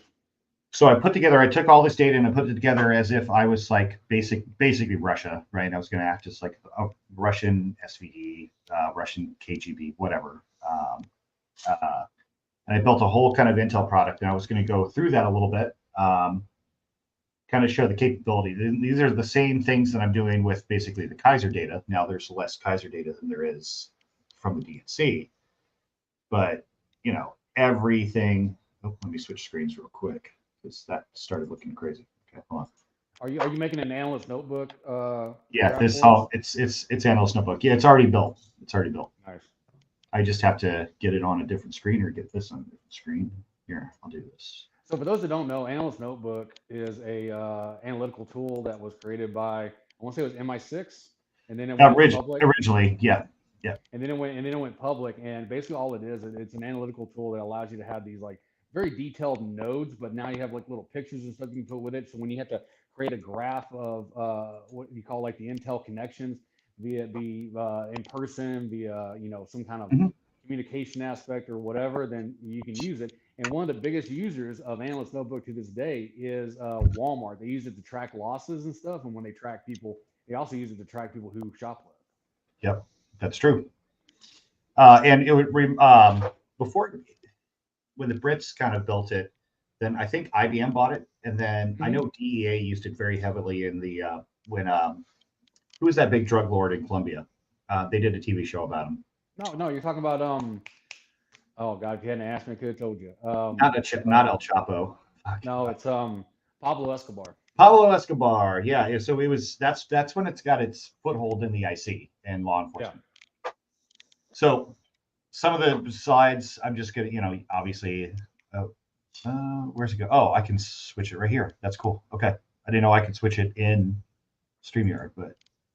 Oh, nice. So I'm not going to worry about the thesis and the overview, right? This is on my YouTube page. So if you guys want to watch the video from back in the day, you can. But first off, some people in the government and some people who also work for the same company I did at the time tried to get myself and my boss, they tried to get our clearances revoked. We got in pretty big trouble.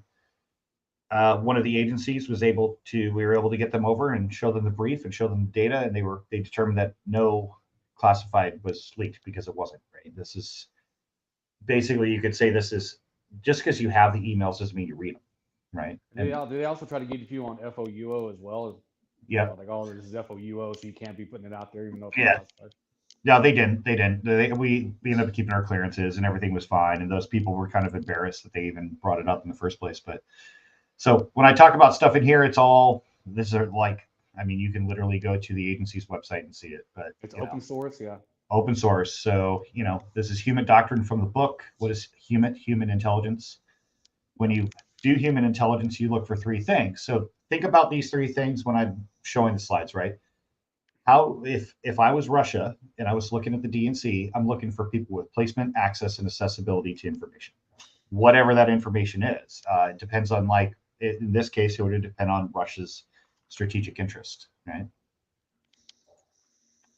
And so when I do this, I say, I use an example in public when I do these talks, right? So if you, and you would know this, so, and you can see the background, I got the Iranian propaganda in the background there too, but oh yeah. If I was looking at Iran and I wanted to find the person who knew the most about the Iranian nuclear program, who would it be? And I let the crowd kind of give answers, and they're like, I don't know, the president, I'm like, yeah, Mahmoud Ahmadinejad. But then is he going to be reliable? Does he have a vulnerability we can exploit? Probably not, right? So you don't go, if you have a question like that, you don't go to the president of a country. You find people in the weeds, right? You don't need to find, even though the president would be an awesome source, he's not going to be a source, right? So you don't even waste your time. We've already been through this, and actually it got a little messed up in the formatting from the drive. You guys have also seen this before. Okay, so here's how I broke it down. I started with their context by department, right? So every department, and you can see clearly on the screen, it's got the first name, and then it's redacted, and then a number. All the numbers are 8675 309, and then up and down, right? So not actually real emails, not real cell phones. The first name's real, but the last name's fake, right? Yeah. So in this case, constituent services, right? If you wanted to know about the constituents and whoever, right? You break it down by section, right? Because you want data to have a meaning, right? If it's just a big clusterfuck of data, you're never going to know. Hunter Biden's in here a lot. So. Okay. All right. Right. Yeah. Well, the thing too, to go back to that president thing right fast, it's one of those points. It's also accessibility.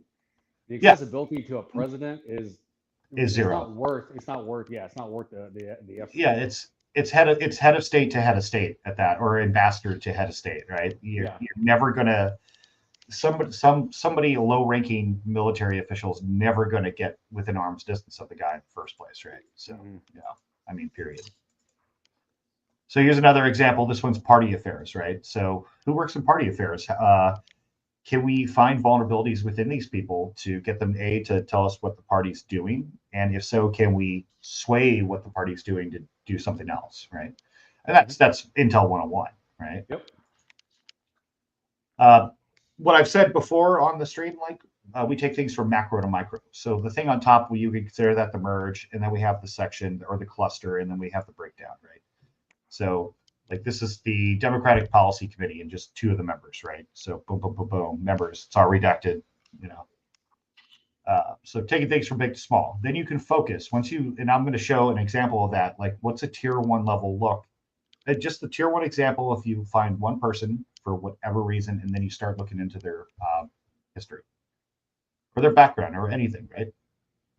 Okay, so credit cards, right? I know some of you guys in here are professionals, right? So here's what you don't do if you work for any company, right? I know why the DNC did it too. So they had these huge lists in CSV. They had the credit card number, right? They had the expiration date, the CSV. They had the name of the person who on the card, their mother's maiden name, their email, email password, right? And everything to open up a credit card, maintain a credit card, and then once the receipts come in, whoever was in finance was able to go into their email too and like get that receipt.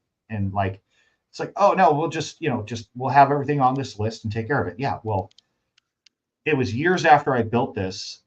There's a way to check to see if credit cards are still active, and some of those credit cards were still active. In this sense, it's unredacted. It's redacted, right? The real data, it's unredacted. So we had basically the entire.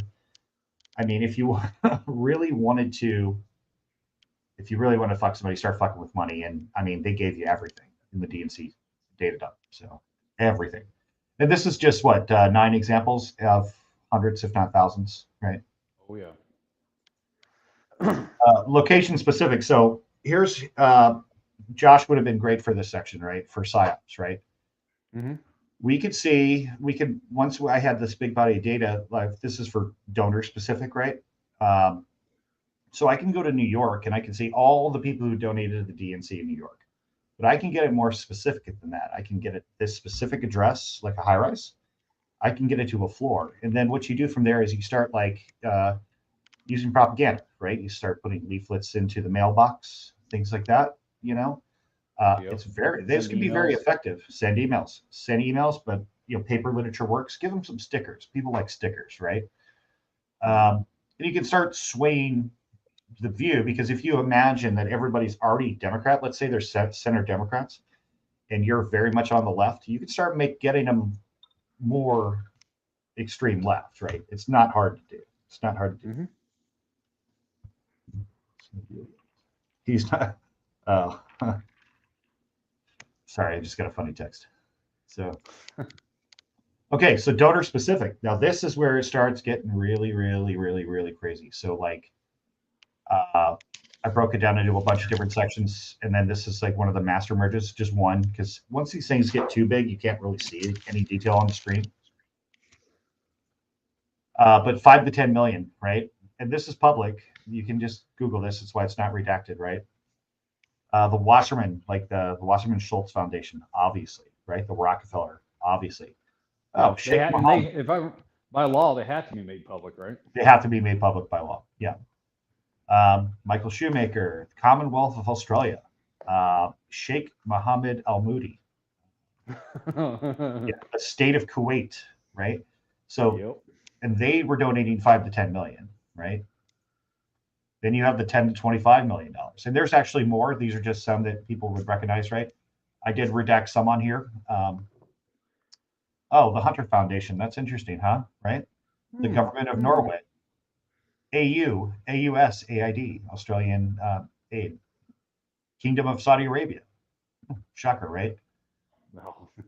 No. So the Clinton emails, when they came out, because I was and still am cleared, I couldn't open the emails, right? You can have the emails. So what I did here is we took the sender and receiver information, right? And we took the subject line and the date they were sent, and then resends. And what we did was we built it like that. So in Annals Notebook, I'll have a row sender, and then I'll have, let's say, maybe 40, 50, 60 rows for received. Then one for date, timestamp, subject line, and that's it, right? And then I just have my little icon for emails, right? And then I put it all together. But this is what 41,151 email looks like. What this is a communication network. So I can focus in on key points, right? A lot of the people who send out the most emails are like executive assistants, let's say, right? So who's that executive assistant for? Is that somebody who could become a target? But then if you have to go into the emails, right, you also have access to that. So, but in this instance, just because a lot of classified floating around, and that it's not obvious. It's an obvious violation. So if me or Tex did that while we were in the service, we would be out of the service. We wouldn't have a clearance, so we'd probably serve some time in jail, right? Yeah. Oh yeah. It's a very serious offense. But when you're a senior person in the government and you do the same thing, even though it's an obvious crime, you don't get in trouble. Must be nice. They kept list of friends and enemies of Hillary Clinton. I thought this was pretty interesting, right? So if you, like we said before, placement, access, and accessibility, the list of friends are going to have more access than the list of enemies. Seems obvious, right? Mm-hmm. And then we have base information for those people. We have their name, we have their email. And then those people, once you put all this data together, you probably have a bunch of other information on them. You have their cell phones and addresses and things like that. This is just one data set, one example. Okay, merging all the data, putting all this together into one. Boom. Financial data, people data. It gets really big really quick. The top one's kind of like the view of everything, and the bottom one's kind of like condensed version of the same thing. It's called peacock mode. And I call it it's the Where's Wally, right? Where's Waldo? Yeah, it's all the pretty colors. It's all the pretty colors, right? So green means money, red means attacks, yellow's logistics. Orange has orange and blue. Blue is communications. So the colors actually do mean something. These are just examples for the thing. First row, second row, type of data's in there. Third row, fourth row, like down to the individual donor, where they actually live, phone numbers, emails. This was a risk of subculture backlash. So if, let's say I was in Russia, let's say I was like the KKK, right? And I'm trying, I don't care. KKK is probably the best example I can think of, right? And I'm going to go proactively after Jewish people and gay people, right? Well, I don't know why it was important for the DNC, but they if you were a gay person, like they knew that, like they asked and they kept records of that. And so this next section is about that specifically, whereas like if I was to go after like the LGBTQ community, like the DNC was the data source that gave me all of it, right? All of it. I mean, and I don't give a shit if you're gay or not. I don't care. Like, do whatever you want. It's your life. It's fine. So, but right here is where I found the person that I'm gonna focus on, and it's actually kind of a random pick that turned out to be like a gold mine. So this gentleman, Steve owns a company, or he owns multiple companies in DC. He's a lobbyist. And what I originally saw for Steve was this little bit of information. I was like, okay, I'll look up Steve. That phone number's fake, 867-5309, right?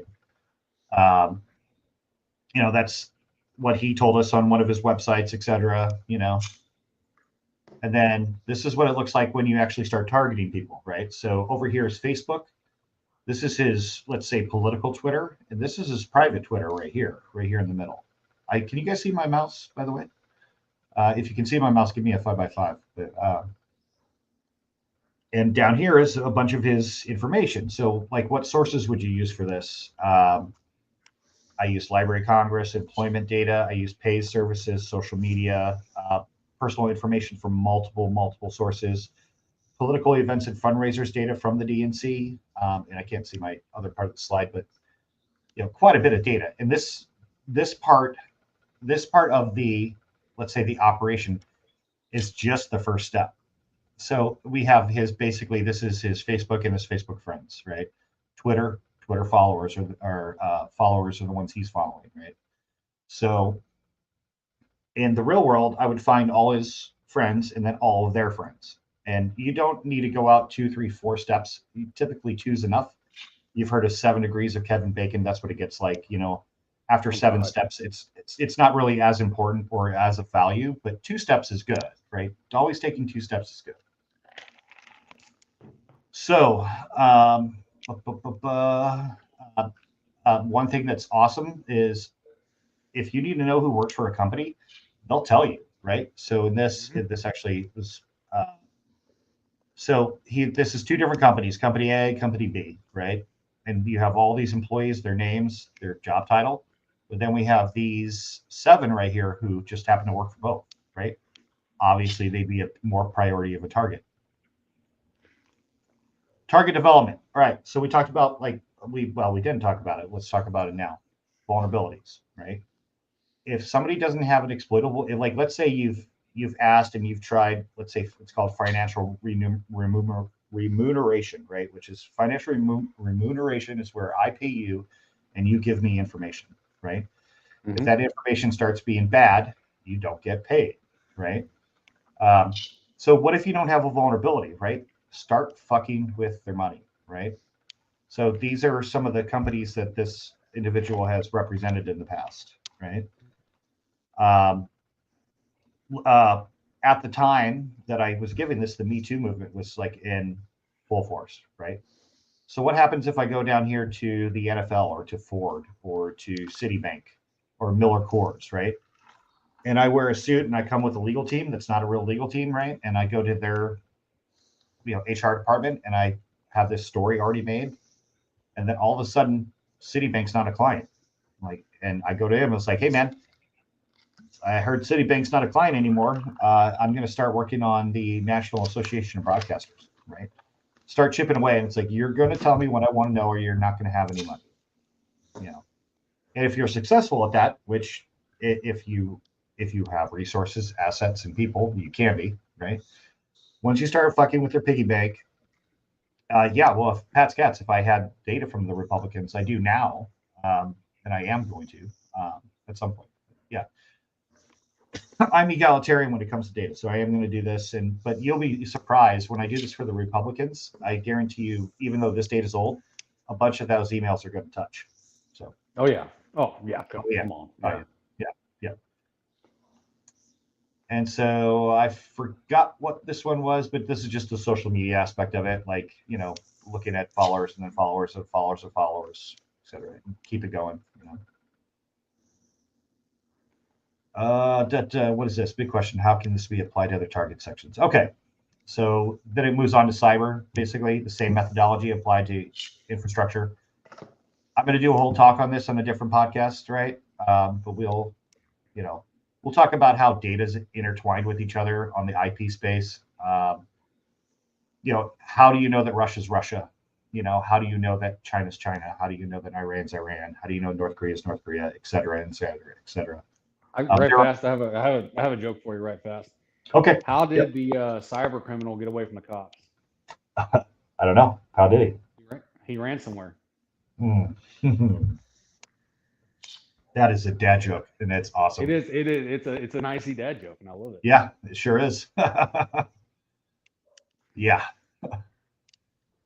This is an old. I do it a little different now, but this was APT10 at the time, which is Chinese. APT stands for. What does APT stand for? God, I know this. Why am I? Advanced Persistent Threat. So APT group is typically a state-sponsored group. So that means that is the infrastructure from a section of the Chinese government or military. I show connections like this one's old. I mean, this is, to me, it was exciting because coming from counterterrorism world, right? Mm-hmm. You don't get all these connections, right? It's not the CT and cyber are not the same. But what I did was I took out the terrorist, put in the hacker. And then instead of having the traditional intelligence sources, I had infrastructure, right? So I didn't expect them to touch. And they're like, oh yeah, no, everything touches in the cyber world. And I'm like, oh, so that took some getting used to because if you had ISIS and Boko Haram, Boko Haram's a terrorist group out of Mali, right? Or whatever, that would be a significant action, right? If you had ISIS in Syria directly talking and interacting with somebody in Central Africa, right? That would be a very big deal. People, you would wake up your bosses at their homes, Mm-hmm. But in the cyber world, everything touches. Finding those connections is important for a lot of different reasons. Right? This is an example of top 10 ransomware. What is this? 1, 2, 3, 4, 5. So 5 of the top 10 in 2016 had infrastructure that touched, right? Yeah, I did not.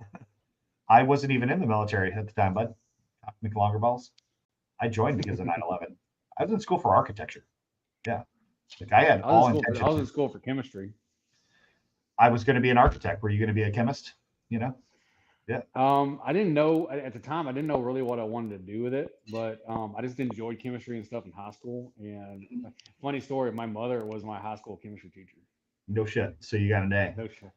Yeah. No, I did not. Oh. I got it. So here's the thing. Like, this is what a lot of people didn't realize. Because this is what a lot of people thought, right? Like, I did get A's in the class. I didn't get A's because she was my mother. I got A's because she wouldn't answer any of my questions and made me go read the entire chemistry book. Ah. So that's good, right? That's how it's supposed to be, right? Oh yeah, like I remember, and I know this is stepping away from the point for a second, but there was a time I remember like everyone else in the class was walking up and be like, I don't know what this is. And she's like, oh, it's right here in the book. And so I walked up and did the same thing, and she looked me in the eye and said, it's in the book. I'm like, yeah, I know it's in the book, but where? She's like, it's in the book. And she went a step beyond to make sure that there was never any kind of nepotism or whatever happened. So, right, good. That's how it should be, right? Oh yeah. I don't do my kids' homework for them. I'll help them do the homework, but they have to do the homework, you know. So yeah, exactly. Yeah. This example, Tex, I'm assuming you're familiar with crypto, and a lot of you guys in the chat are too, right? So the bottom left, I think our pictures are covering it, but that's the Ashley Madison hack, right? Oh, they asked a lot of people. They asked for ransom, right? And that ransom went to Bitcoin wallets, right? Or cryptocurrency wallets, right? Yep.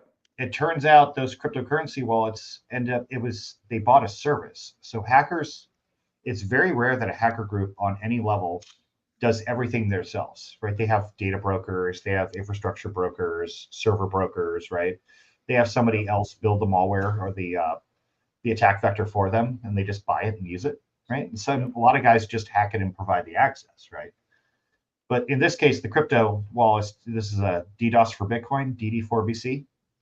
So those wallets from Ashley Madison actually touched the wallets from DD4BC, right? So there's a lot of criminal enterprise that has direct connections to each other, which also, if that was like the mob, let's say the mob in the 1960s in Manhattan, right?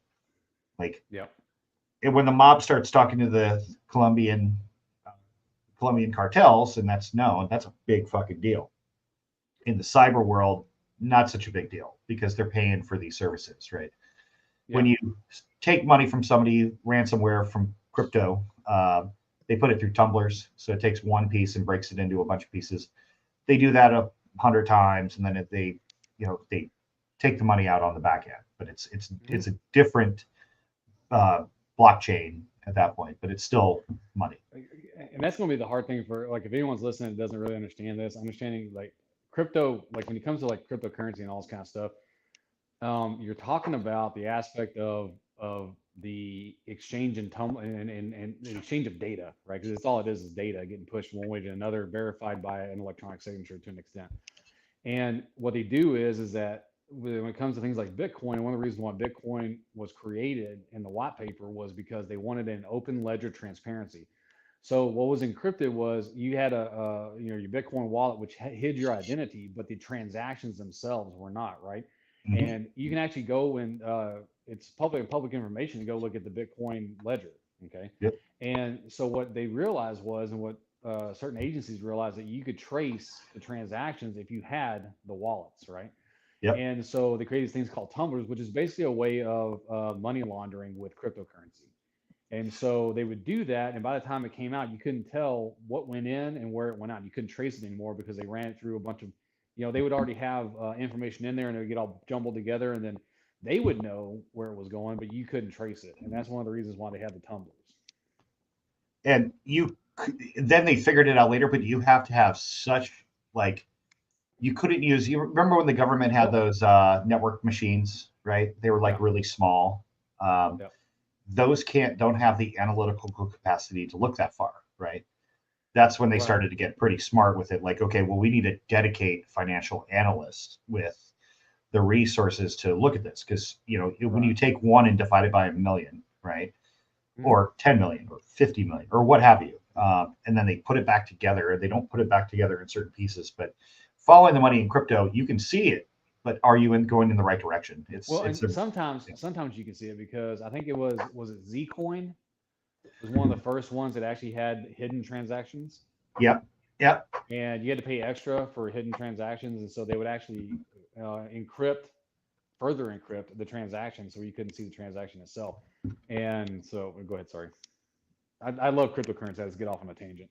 Oh no, it's I think it's super cool. Now, I'm not so convinced it's the currency of the future or anything like that, but I think now that the government's talking about a digital currency, state, I forgot what that term they use exactly.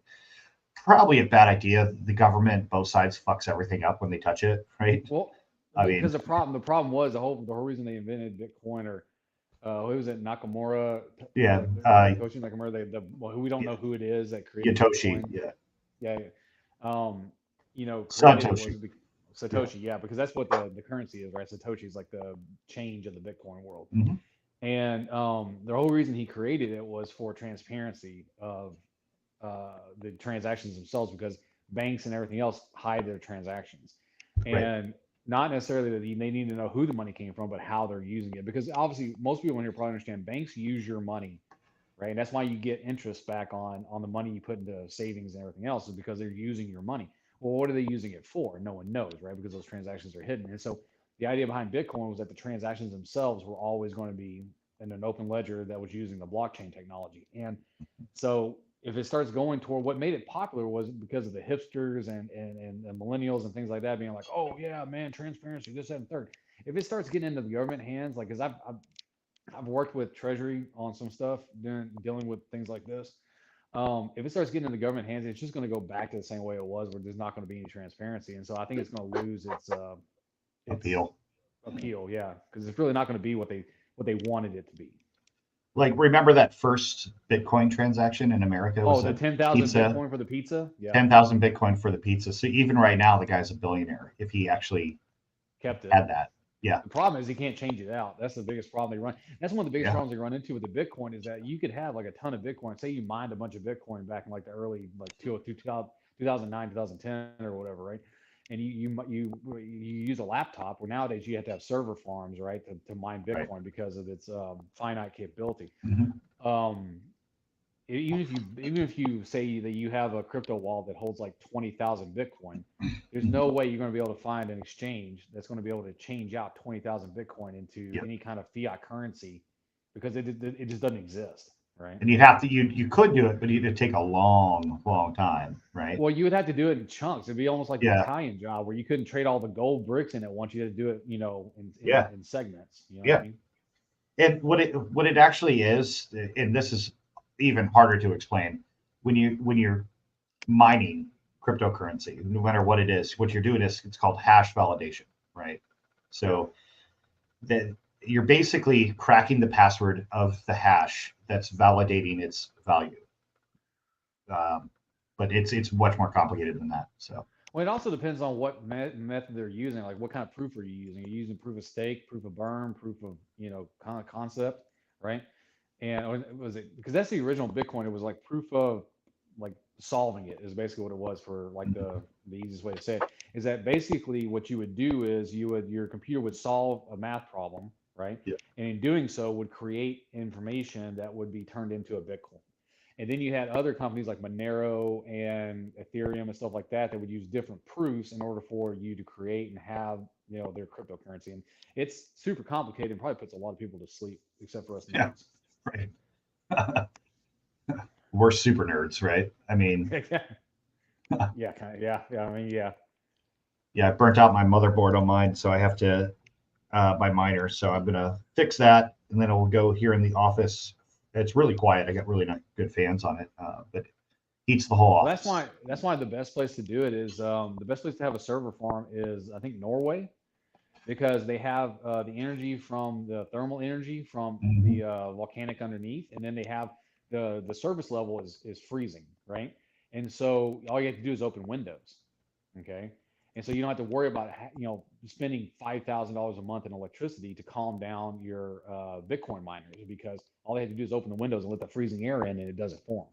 And they have free thermal energy from underground. And so they can have like Costco style houses, right? That's right. I just turned you up a little bit. Okay. I hope that's a little better for you guys. Yeah. One of the, I'll take 1,000 Bitcoin too. Yeah.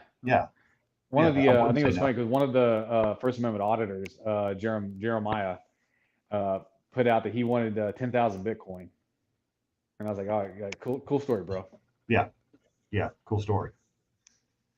So, everybody in the chat, what do you guys want us to chat about? Right? Anything? You got anything on your mind, Tex?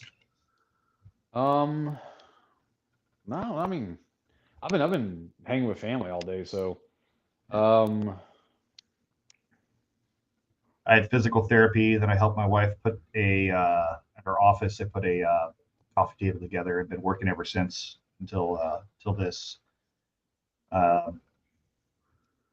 Submitting for contracts through my company for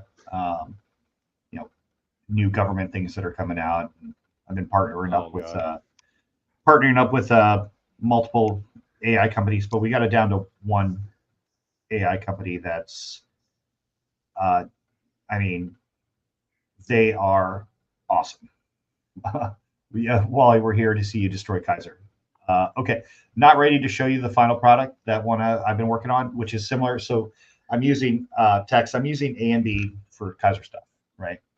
Oh, wow. I have basically I've taken all the data that everybody who's kind of working the issue that's been given to me, and I'm putting it all together in like a cohesive thought, right? Then I'm making slides, pulling out like very specific little things with like comments and transcripts, because in AMB you can timeline. So I got like the video on top. Here's the video, the URL, or the where we're storing it, right? So I have a question. So are you going to try to attach the videos to the actual AMB itself? Where like if you handed out the program, that people just had to click on the card or whatever to get the. So that'll be in the card, right? So that's anybody, because you can get a viewer for free. There's an AMB viewer that's a free software. You will still be able to, even if that video is not on YouTube, basically in bulk we'll just import the link to where the videos are stored, right? Well, have you thought about getting a 4K downloader and just downloading all the videos you want that way? Yeah, we've already downloaded every video. Yeah. Okay, that's awesome. Yeah. So and all the videos are also in archive. Okay, cool. And I recommend anyone in the chat, if you want a free downloader that I've loved using over the years to download the videos off of YouTube, 4K downloader has been one of my favorites, and I haven't really had any issues with it. So. Yeah, Biff. 69,000 Dogecoin. Yeah, right? That means you can buy like a pack of cigarettes and maybe a few beers, right? Or is it maybe? I don't know. It's like Elon Musk left it. Who knows, right? I had SHIB. I had some high hopes for SHIB, so I was like, okay, I'm gonna spend, because SHIB was like, I don't know, there was like maybe 15 decimal points to the penny, right? And I was like, okay.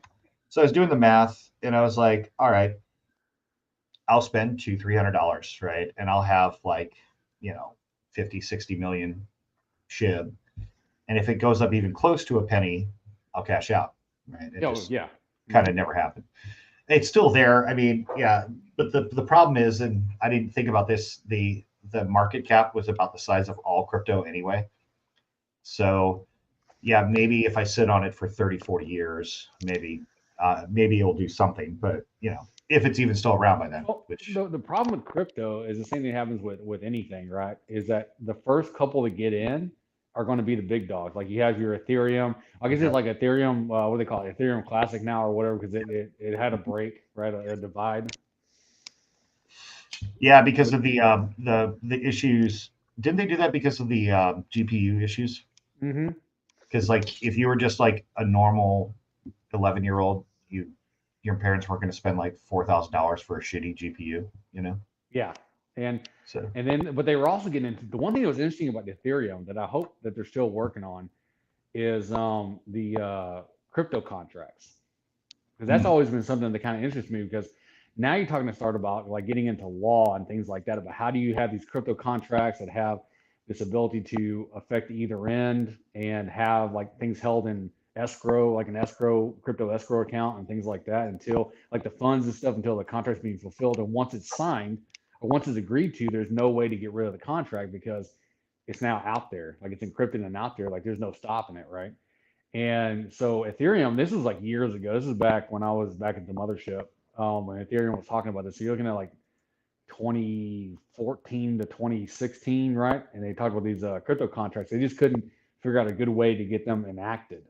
But you're talking about a whole new line of legalese when it comes to business dealing with crypto contracts. All using the blockchain. Oh shit! Sorry, hold on 1 second. I got something played in my. There we go. Okay. I want to pull up Reddit real quick, and I want to share. There's a. Well, actually, that's not the one I wanted. Hold on, product Wrangler. Well, Walter Mitty Kaiser. The thing is with quantum computers and things of that nature is that, oh man, it's such a that is a topic unto itself, right? Is the aspect of are there quantum computers that exist now, like Google own and stuff? Are they true quantum computers or are they like quasi quantum computers? And right now, from what everything I understand, they're actually quasi quantum computers, and they're not the full aspect. But yeah, if you get like a full quantum computer, then you can break easily a 256K encryption, with no problem. But I don't know. It's gonna be weird because what are you gonna do? What's gonna be next? Like quantum encryption? I mean, that's where it's gonna have to go, right? Because the first person to actually break it. So we're gonna really nerd it out here, right? So if you have here's the way to explain quantum computing. Like in normal binary, you have a 1 or a 0, and let's say you have a quarter. Heads is 0, tails is 1. In quantum computing, there's a space between heads and tails. It goes, instead of going like north-south, like say for example, you have north-south is what we have now, right? Ones and zeros, north and south. Quantum computing introduces your east and west, and then also in between those. And so there's a multifaceted aspect of how it's able to solve things, because you're solving it in almost a multi-dimensional aspect. So you can, take that north, south, east, west, and then do all the north, south, the east to west, all this kind of stuff at the same time, and allowing you to do that in a multi-dimensional aspect allows for you to solve quicker. Well, obviously, to an nth degree faster than what we do now. Incredible, like by faster by I don't even know how. I mean, it's stupid faster, right? Like it's hard to comprehend as a human, Yes, well, because we live in. So the problem is we live in a. It depends on who you talk to. Like, we live in 3 dimension or 4th dimension, right? Because I think we live in 4th dimension if you count time, right? So time and space in and of itself, but that's an argument between like time, space, and things like that. Because you have, our basic 3 dimensions and then time. And then you're talking about going outside of that and including that into it's hard for our brains to wrap around something outside of the dimensions we understand, because we're only 3-dimensional beings, right? It's the fucking TARDIS, man. That's what I gotta say. So I was gonna pull this up. It's a lot of the messages have been taken down, so which is odd. Let me share this real quick. Share screen. Yeah, Walter Mitty Kaiser. That's a good way to look at it. Yeah, I mean, and I'm not by anything touching quantum physics and quantum mechanics. I just know what I've studied and the videos I've watched on how to kind of explain it to the layperson aspect. But I used to have a friend of mine before he passed away. It was a physics. He was a theoretical physicist, and I would love bringing him these problems, and it was great.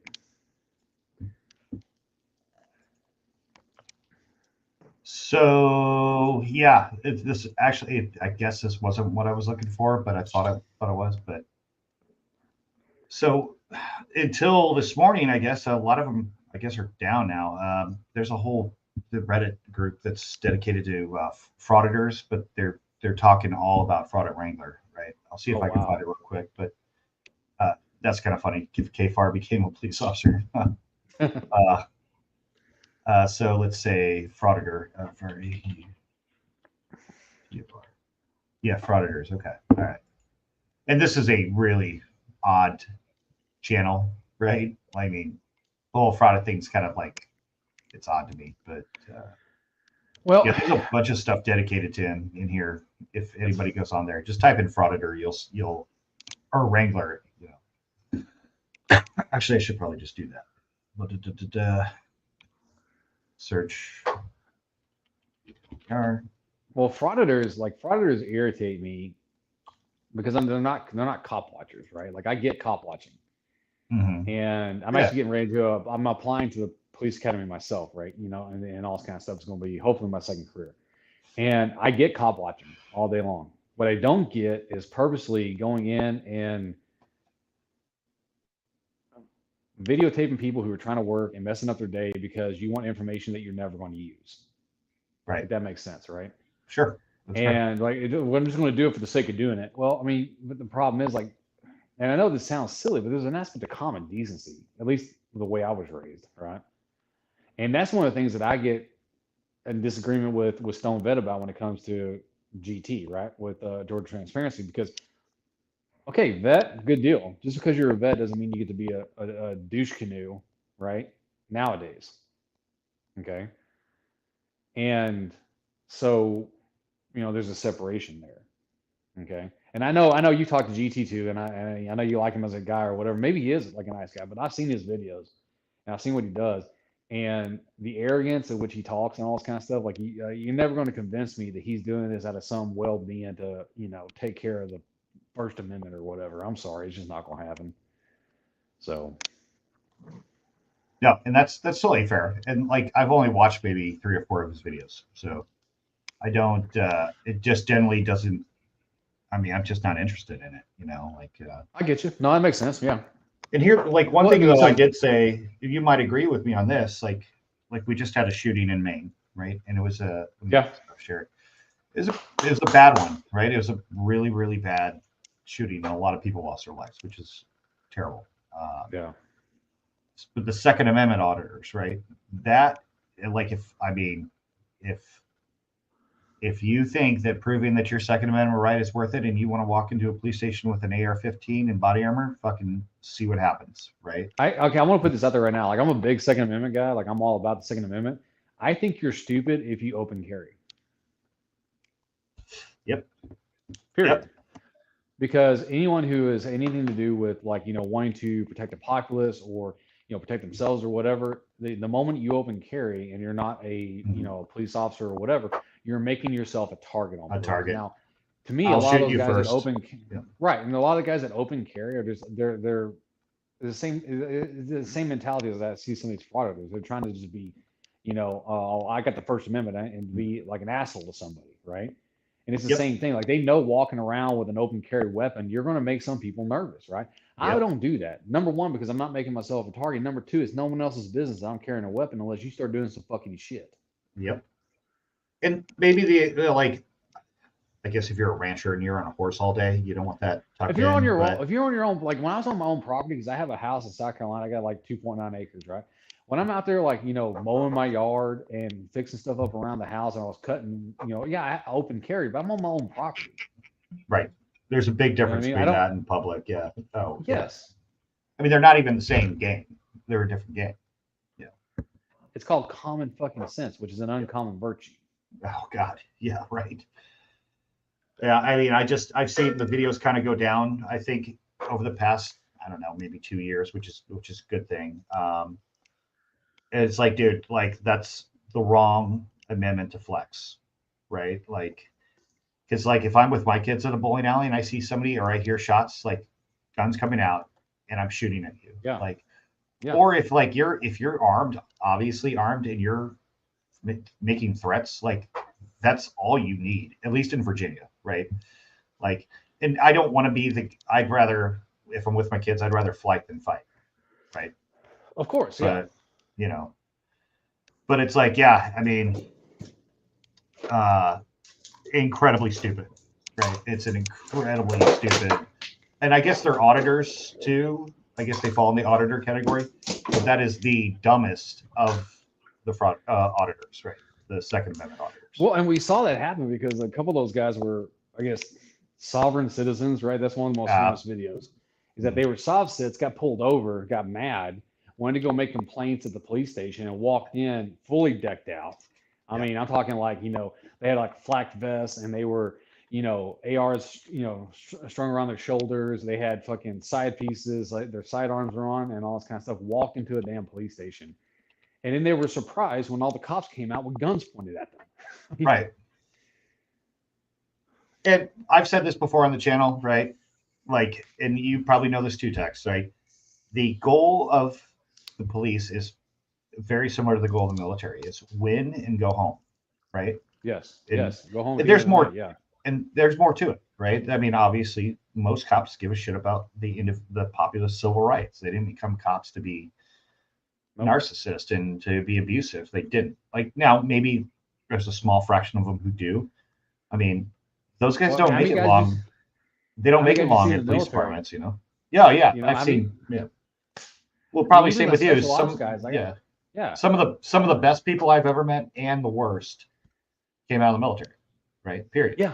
You know? And that's why I like to tell people, just because you were in the military, right, doesn't make you a stellar person. No, not at all. And, you know, like, what's gotten really old, like at first when I was in my 20s, right, when I was 21, 22, and people in my small little farm town bought me drinks and was like, everybody was like on my team. I loved it. Like, the ego, it really strokes your ego, right? Yeah. Like, as I get older, it's just like, you know, I've been asked from the business sense. It's like, well, that person's a vet. It's like, doesn't mean they're good at their job, right? Treat them. If you want to be like a friend to the veteran community, treat vets like you treat everybody else, right? Mm-hmm. Just they don't deserve anything special. It's all volunteer military, right? Like, we all join for different reasons, but I mean, like, it's cool to fly the flag. It's cool to support the troops, but you don't have to, like, if you do anything extra, it's wrong. It's a bad sets a bad precedent, I think, for everybody, right? You know. I mean, I think there's certain. Okay, so it's kind of a back and forth area, right? There's certain things that if you know someone is a vet and they're like a good person, you know what I mean? They do, you know, seem to do right. You know that there's certain things about them that you don't necessarily have to worry about with someone who is like fresh out of college. And what I mean is that this is a person who, if they were like, you know, they didn't get like the big chicken dinner and all this kind of stuff, or like coming out of the military, is that, you know, that one, they know how to take orders and they understand working in a team, because that's literally what we do. Mm-hmm. Take orders and work in a team, right? It doesn't matter if you're intel or you're fucking, you know, SOC or whatever, right? Mm-hmm. Like, you take orders and work in a team. So this is a person who's used to doing that. Yeah. Right. The one thing communication, mm-hmm. you know, because communication is the worst in the military. Like, literally the worst communication I've ever gotten is being in the military. Like, and so they know the importance of actually communicating something to your subordinates, right? And if I look at someone who was like an NCO who was in charge of people, like I was an NCO in charge of people, and things like that, and I know that that's part of their record. I know that they also know how to hopefully know how to deal with, you know, doing it. It's kind of like having these extra job parts of your application where you're a manager technically, right? And so I do understand taking that aspect into account as a vet, but the sole fact that they're a vet, no. Nope. That's a great point. And it's like, you know, when I hear, like, maybe my issue with Black Rifle Coffee is, but it's not that they hire vets, because they're a veteran-owned, veteran-ran organization, right? It's like they also hire not vets. They hire guys who, like, served in the 70s, right? And they're like, oh yeah, no, I served like 2.5 years in the reserve, and then I got my PhD in finance, right? It's like, yeah, okay. He's way more, I don't know if there's a good way to say it. He's more civilian than military. Yeah. He's more civilian than he was ever military, right? And I've seen it in Texas before, like especially Texarkana, and I was recently in San Antonio, right? You got the guy, especially Marines. Marines are notorious for this, right? It's the dude who still tucks in his shirt that's not supposed to be tucked in, wears combat boots from an era that he served in, and he's got like 900 stickers on his car, right? It's like, okay, hey, bro, save some pussy for the rest of us, right? Like, we get it. You were in the Marine Corps, you know.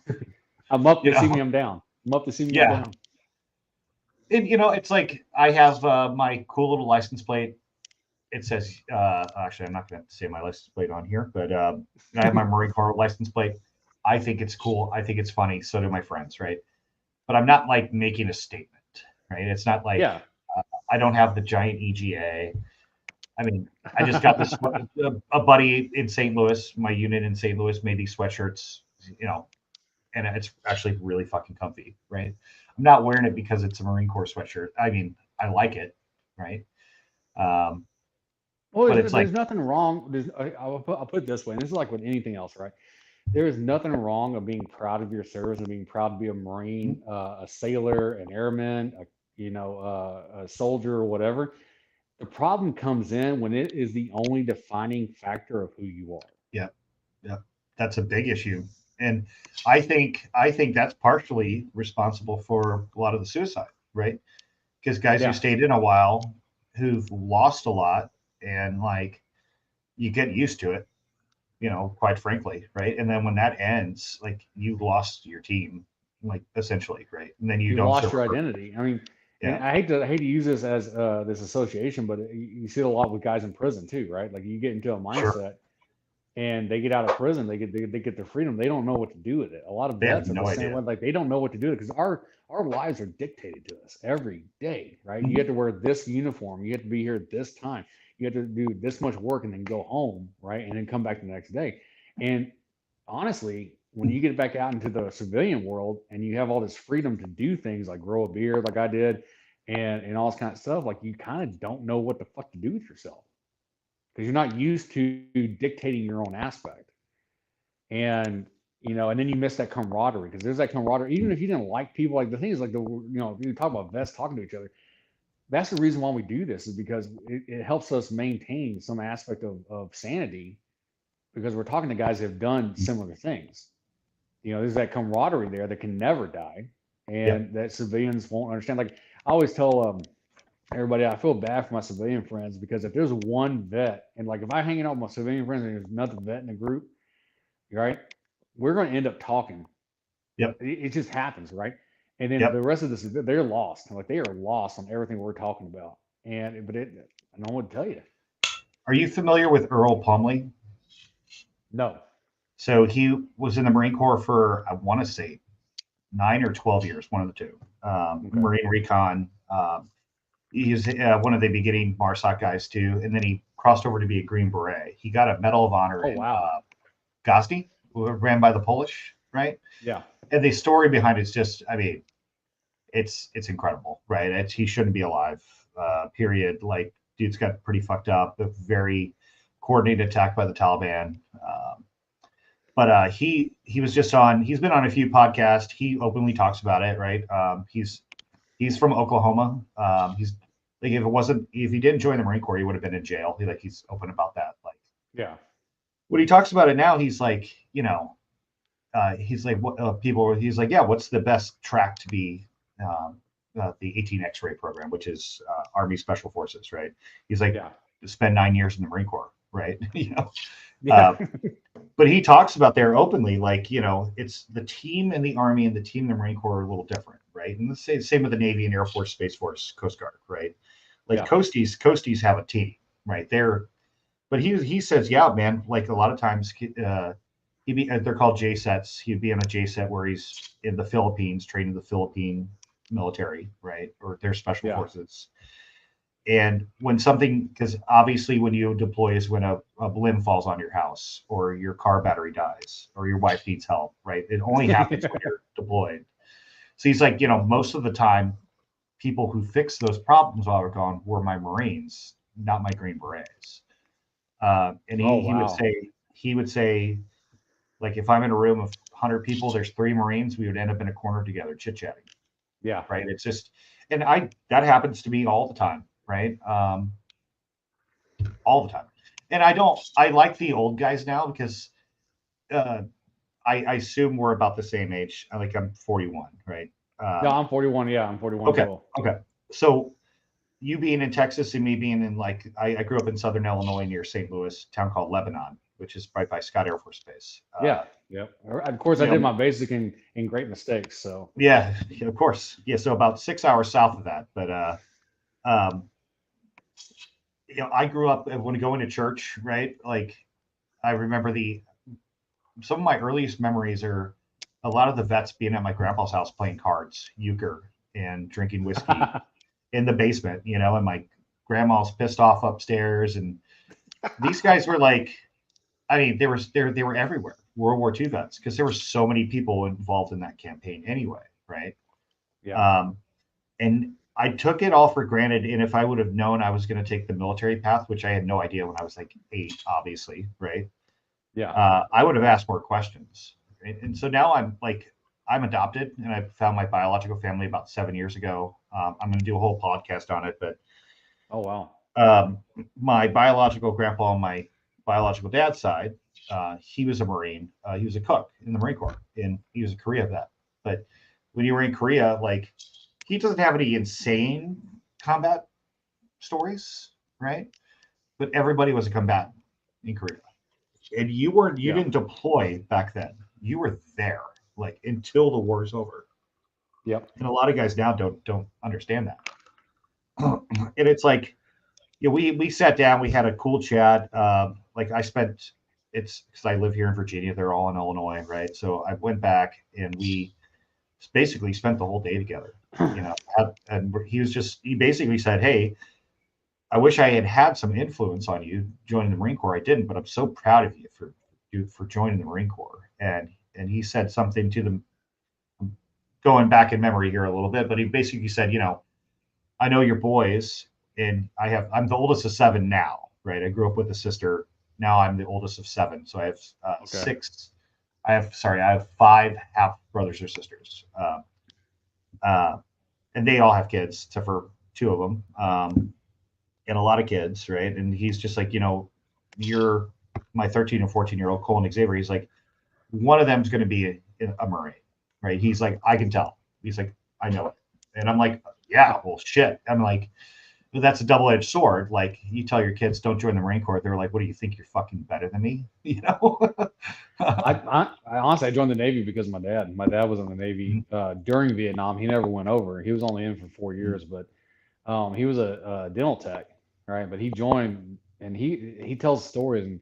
And one thing I want to tell you to do, because I got to do this myself, is that get these stories recorded down if you can. Yeah, right. That's what I'm trying to do. Yeah. And so that's what I've been trying to do. Because go ahead, sorry. I've been going to the Marine Corps League, or I've made contact. I used to go to the one in St. Louis. It's not too far from my house here, and there's it's our GWAT guys like us, like for whatever reason, we're not as interested in the VFW, the American Legion, or like in my case, the Marine Corps League, right? But now I'm really interested, and I just want to even if it's only audio, because a lot of these guys are a little leery to talk to a camera, right? And rightfully so, because there's I've talked to guys recently because my MOS number 0231 was reconnaissance during the Korean War. And some of these guys are straight up killers, right? And but they don't see it like that. They're like, they don't want to talk about it publicly, but they'll talk about it to another Marine. Yeah. But they're just like, yeah, no, we're just doing our job, right? We didn't have enough food and shelter for ourselves. We couldn't take prisoners, so we just shot them all, And they're just, it's a conversation that's almost casual, you know what I mean? But they still don't want it on the internet necessarily, and I respect that. I get that. Yeah. So I'm going to try to do audio with a few guys that I'm trying to build a relationship with, just based on kind of the military similarities alone. But I've told them, I was like, hey man, there's less than 300,000 of you now. There's 41 million, about 4 years ago, right? Yeah. So if we don't tell the story now, the history is lost forever, right? Well, and the thing is that we are. I mean, no truer statement can be said than those who don't learn from history are doomed to repeat it, right? Yep. And the thing is, there is a difference in the generational aspect of patriotism and things like that that exists now that even existed back then. And it's honestly, it scares me. That's one of the reasons why, this is going to sound bad, and maybe it does, but I was happy I retired when I did. All right. Mhm. And because I'm not sure that I feel that there is the same. I mean, you're talking about guys that had to go and do things that they didn't have a choice, right? Like everyone else signs up for this stuff, right? Nowadays, it's the draft still exists, but we're not using it. But the way that the military has gone, even since I joined back in 02, is not necessarily parts of it are great. Like the mental health aspect and all this kind of stuff is great, right? Because I've lost too many buddies to the 22 a day, right? And but there's other aspects of it that have become softer that kind of scares me, if that makes sense. 100%. But it's also a healthier force all around, right? Like my Marines, their depending sons on are what. in the Marines. Like mental health, let's say just general mental health. Yes. Like Marines were getting shit on because they had literally traumatic brain injury, right? And just like nobody knew how to address it, so they just didn't address it, right? Which is the wrong way to deal with shit like that. Like my buddy, he's one of my good friends out here. His son's with MARSOC now. Okay. And like they have dietitians, they have nutritionists, they have personal trainers. Their access to, let's say, the gear that you're going to deploy with is there, right? Instead of like going to the range with open sights and then putting an ACOG on, and like not zeroing that ACOG till you get into country. That's not the way to do things anymore. Like suppressors, hearing protection is. Oh yeah. It's 100 times now what it was when it's like, people were shooting. They're like, well, I need to be able to hear commands, so I can't wear ear pro. It's like, all right, well, yeah. It's like that's, combat's. That's one thing movies never portray well, is because you can't. I mean, it's literally impossible to. But like how actual loud a combat, gun is? It's loud. Well, it's disorienting. I saw this thing. The thing is, we see this in TV shows and stuff all the time. Somebody's in an enclosed room, like a hotel room or even a house, right? Yeah. And they fucking fire off a gun, and everyone's just standing there. Yep. Nope. Really? Nope. Have you ever shot a gun? That's not how it works. Yeah. No, that's not how it works in real life. Yeah. Yeah. It's insane. And that's what kind of irritates me, because I wasn't coming over here necessarily. I wanted to come do the vet chat, but people who claim certain things, right, like Wrangler has and all this kind of stuff, is that you don't know, like, what's a good way to put this? You can't have all the good and none of the bad, right? Right. Well, and so Wrangler Mm-hmm. only has one pitcher. That's the other thing. That's one thing that's obvious, right? He only has his boot camp photo. Yeah. Like you took pictures with your friends, so did I, right? Yeah. I mean, oh yeah. There's someone, I don't know where they are, but yeah. Did I meet? Sorry, Pat's Cats. Hold on. I'll get to that in a second. But yeah, both sides. Like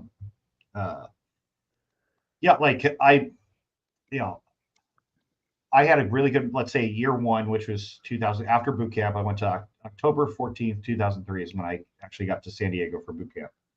Okay. After that, when I got home, done with MCT and Intel school, I had a really, really good mentor, right? And he's like, Intel guy, right? And he's like, listen, don't be intimidated by a star or a fucking bird or any officer rank. He's like, if you're going to be successful, you don't make it and he said, intelligence is an art, not a science, right? So if they ask you a question you don't know, it is 100% okay to say, sir, I don't know the answer to that. after this brief, I'm going to go try to get an answer for you. And if we're able to answer that question, I'm going to get back to you as soon as I can. You know, that is professional and okay, where you have people where in government, they make up shit, you know. Fake it till you make it, right? Yeah, fake it till you make it. And it's like, so I haven't had to lie about anything my entire career because I just love the job. So I just work my ass off, right? I like just always, you know. And if I wasn't, when I was in the reserve, I did a lot of active duty time because they needed intel. But I mean, I was doing more work that was making a significantly bigger impact for a shit ton more money, right? So that's why I got out. I mean, I wasn't staying in. You know, the hardest part about being an intel professional in the Marine Corps is the Marine Corps, right? Yes, it's the military aspect. Well, because you know as well as I do, there's this fucking fight, right? And so there's always this fight. And so my biggest problem that I had over the last, like, you know, because I was in 21 years, right? I joined in March of 02 and I retired June 30th, 2023. The biggest fight that always existed was that there was this expectation because we were a linguist, because we worked with, you know, the NSA and all this kind of stuff, but we also were Navy, right? So the Navy wanted to do all this crap, Navy crap, right? And then the agency wanted to do all this agency stuff. And then what happened was there's only 24 hours in the damn day and you got to sleep sometime, right? Yep. And you would ask your superiors, well, which one is more important? You know, and like, well, technically they're both a mission, so the mission's most important. I'm like, that's a non-answer. That's a bullshit fucking answer. Yep. Which one do I sacrifice, you know, Navy stuff to do, you know, quote unquote mission stuff, or do I sacrifice mission stuff? Because you're going to get yelled at either way, right? And that's one of the worst things about it is that you had two masters the entire time, and you could never make either one of them happy. And that is where a lot of, with the intel guys, that's where a lot of the problems come in, and a lot of the mental health issues is because you make one happy, and by doing that, you're pissing the other one off because you're not in some place they want you to be, right? Now, if you're deployed, it's different. Like if you're deployed somewhere, when it was the shore commands that were the worst. When I was deployed, I had a mission, right? I wasn't out trying to, like, you know, sell baked goods or, you know, volunteer for this and the third, right? I had a mission and I love deploying. That's why I love deploying, right? Because when you were on deployment, you had a mission. That was it, you know? But when you get back home and you get back to the shore commands, at least for me as a linguist, now you're back home. They expect you to do all this, like, you know, you got to be a well-rounded sailor, but also be, you know, perfect in mission at the same time. And it's just, there's a reason why there's a bunch of alcoholics in the military. Yeah, because there's no, you know, until recently, there was no outlet for anything. And another thing with that, like, let's say even Vietnam, like when you left Vietnam, you had a bunch of time before you actually made it to America, right? You're taking a C-130 or a ship from Vietnam all the way back to America, and then it's still going to take you, weeks, where World War II took months, right? Yeah. So they had time together, and like they got it out of their system essentially before they got home, you know. Hey, I'm gonna go off camera for a second. I'm gonna take a piss, and then Pat's Cats. I'll go into the story just kind of quickly, right? I'll be right back. I'm gonna go take a piss.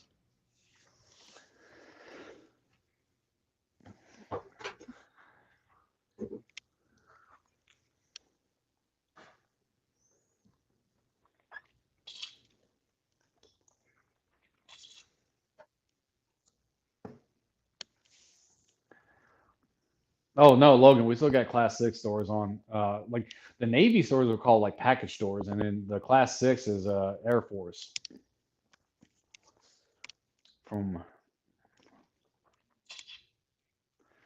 Yeah, same thing. Like, you know, yeah, I know, right? I know.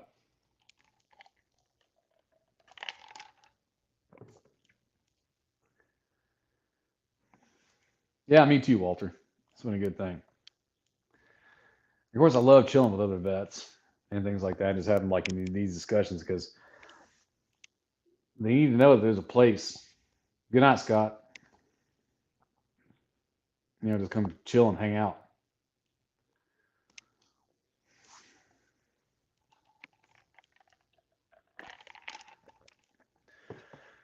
If y'all have any questions for me, let me know. All my stuff is out in the open, so.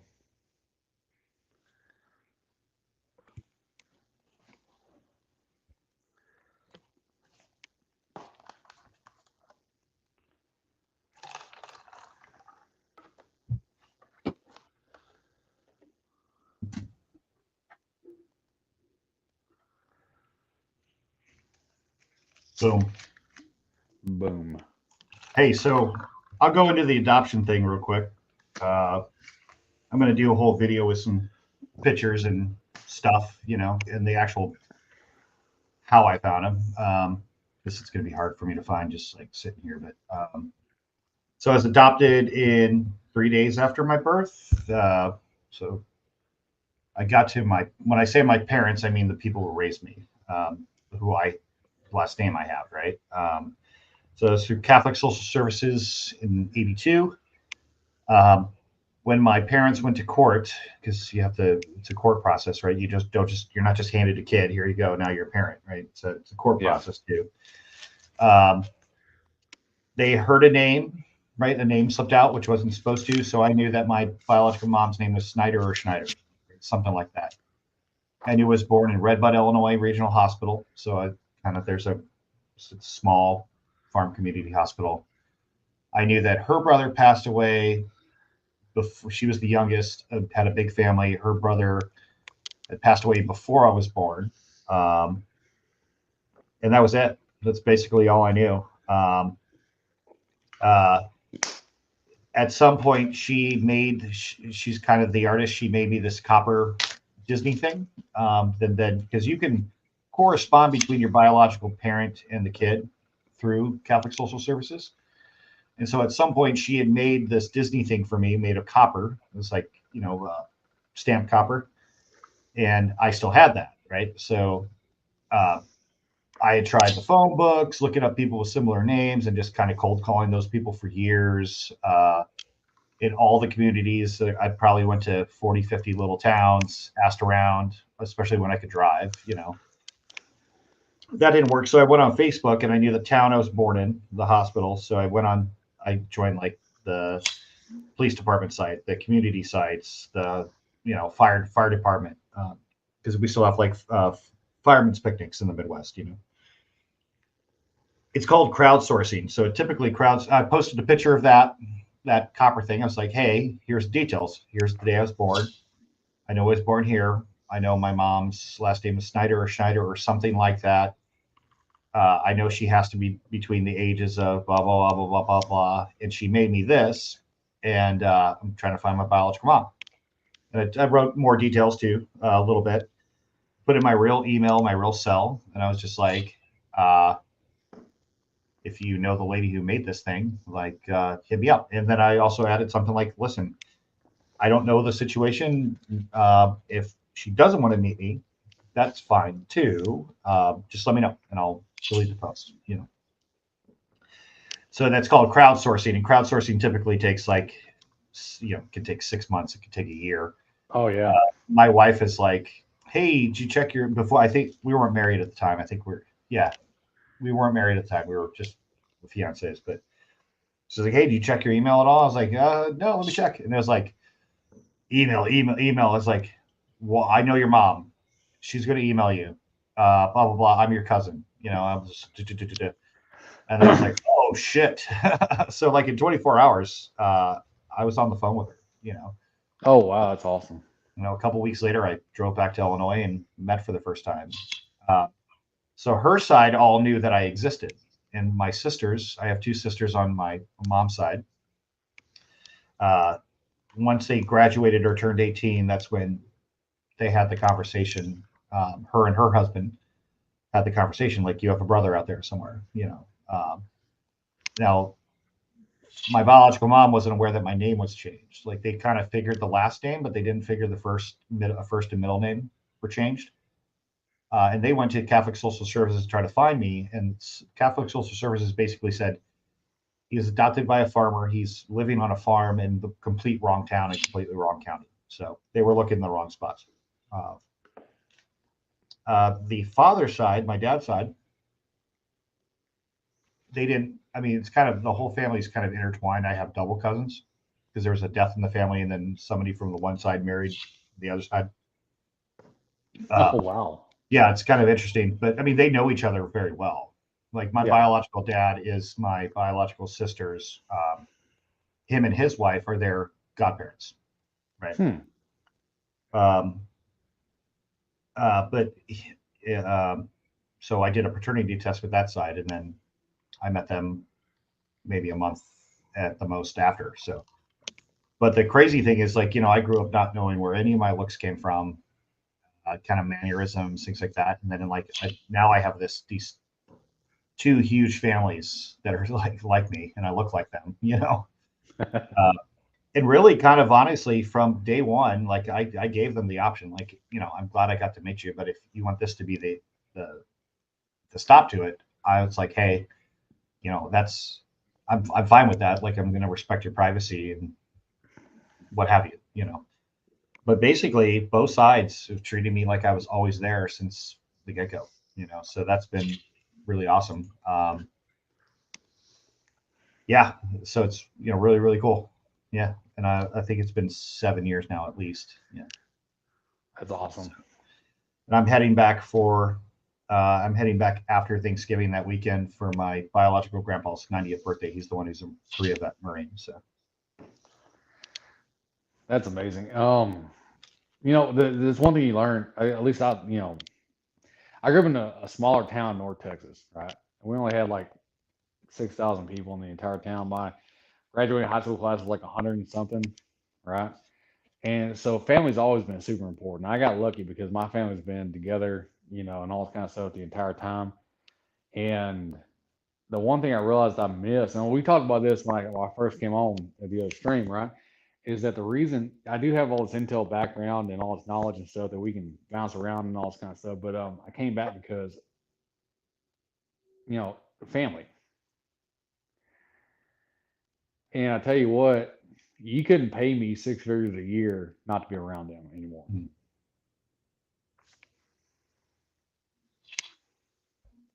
Yep. In some ways, I wish I was mowing grass still.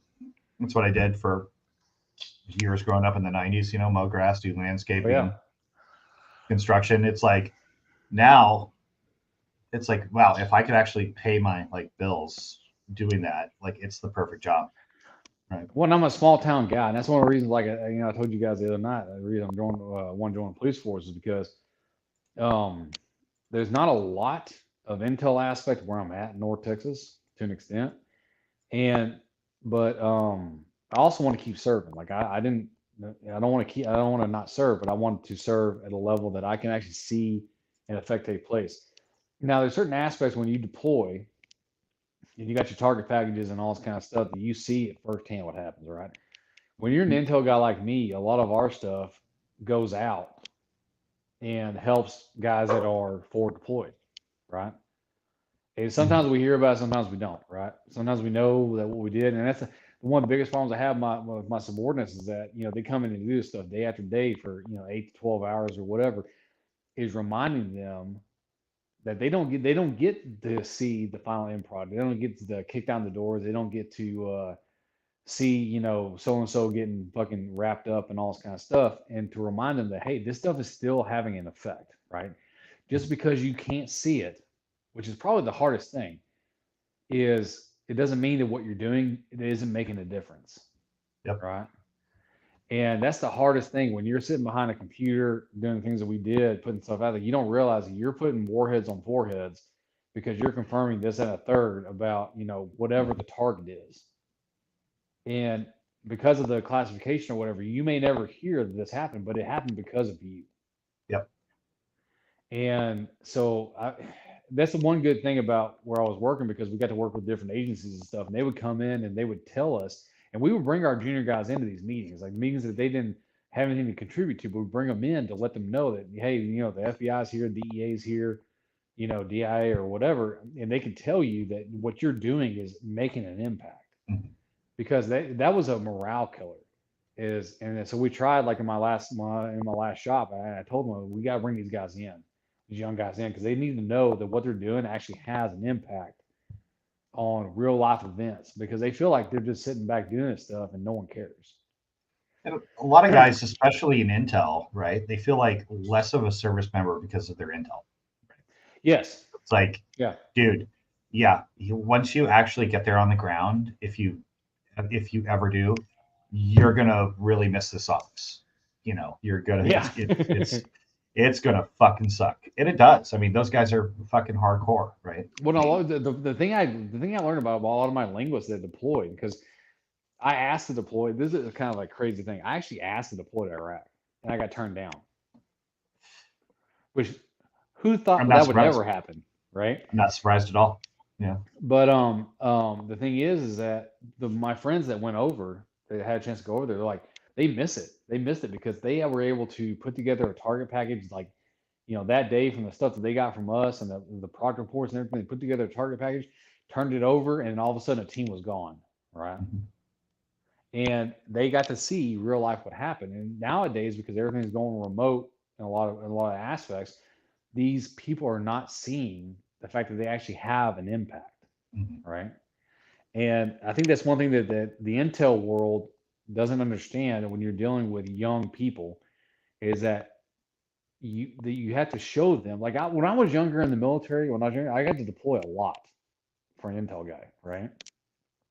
Especially as a Spanish linguist, I got to deploy all the time, and mostly it was because I asked for it. Like I begged, I was like, send me out, whatever you want to do. I was on a joint billet and I deployed, and they got real mad at me for doing it, but I deployed all the time, right? I got yelled at by a master chief because I deployed too much.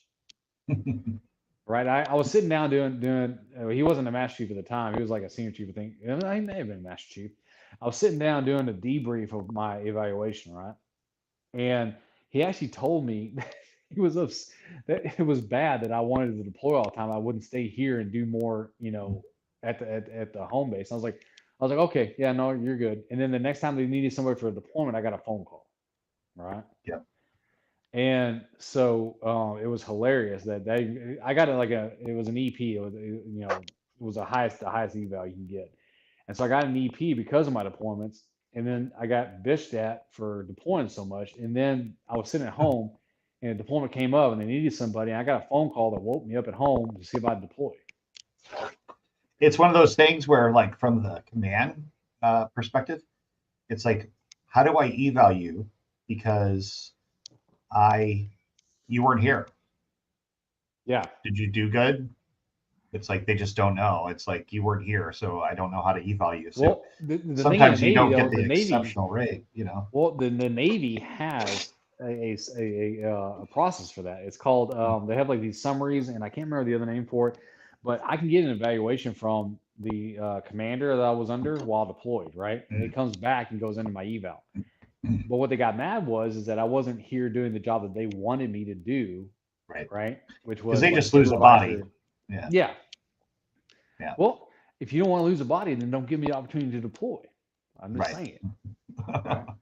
That's how I got to go on Coast Guard cutters and submarines and gray holes and all this kind of stuff, was because they needed somebody. They knew that I would deploy, and I had no problem doing it. I didn't have a family, you know, all this kind of stuff, and I would deploy. You know, there was one time I was on a cutter. I was on the USS Kidd, and it was I got told it was a 24-hour turnaround, right?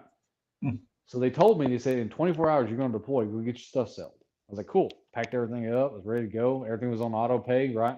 Because I had an apartment. And I went out there, and we got out there, and we set everything up. And within 12 hours, the mission had been Kenexed. And so I got sent back. But the reason they chose me was because they knew that I would deploy. I wasn't going to have some, like, you know, bitchy reason why I don't want to go on a ship. I don't want to go out and do that, because I would do it at a heartbeat.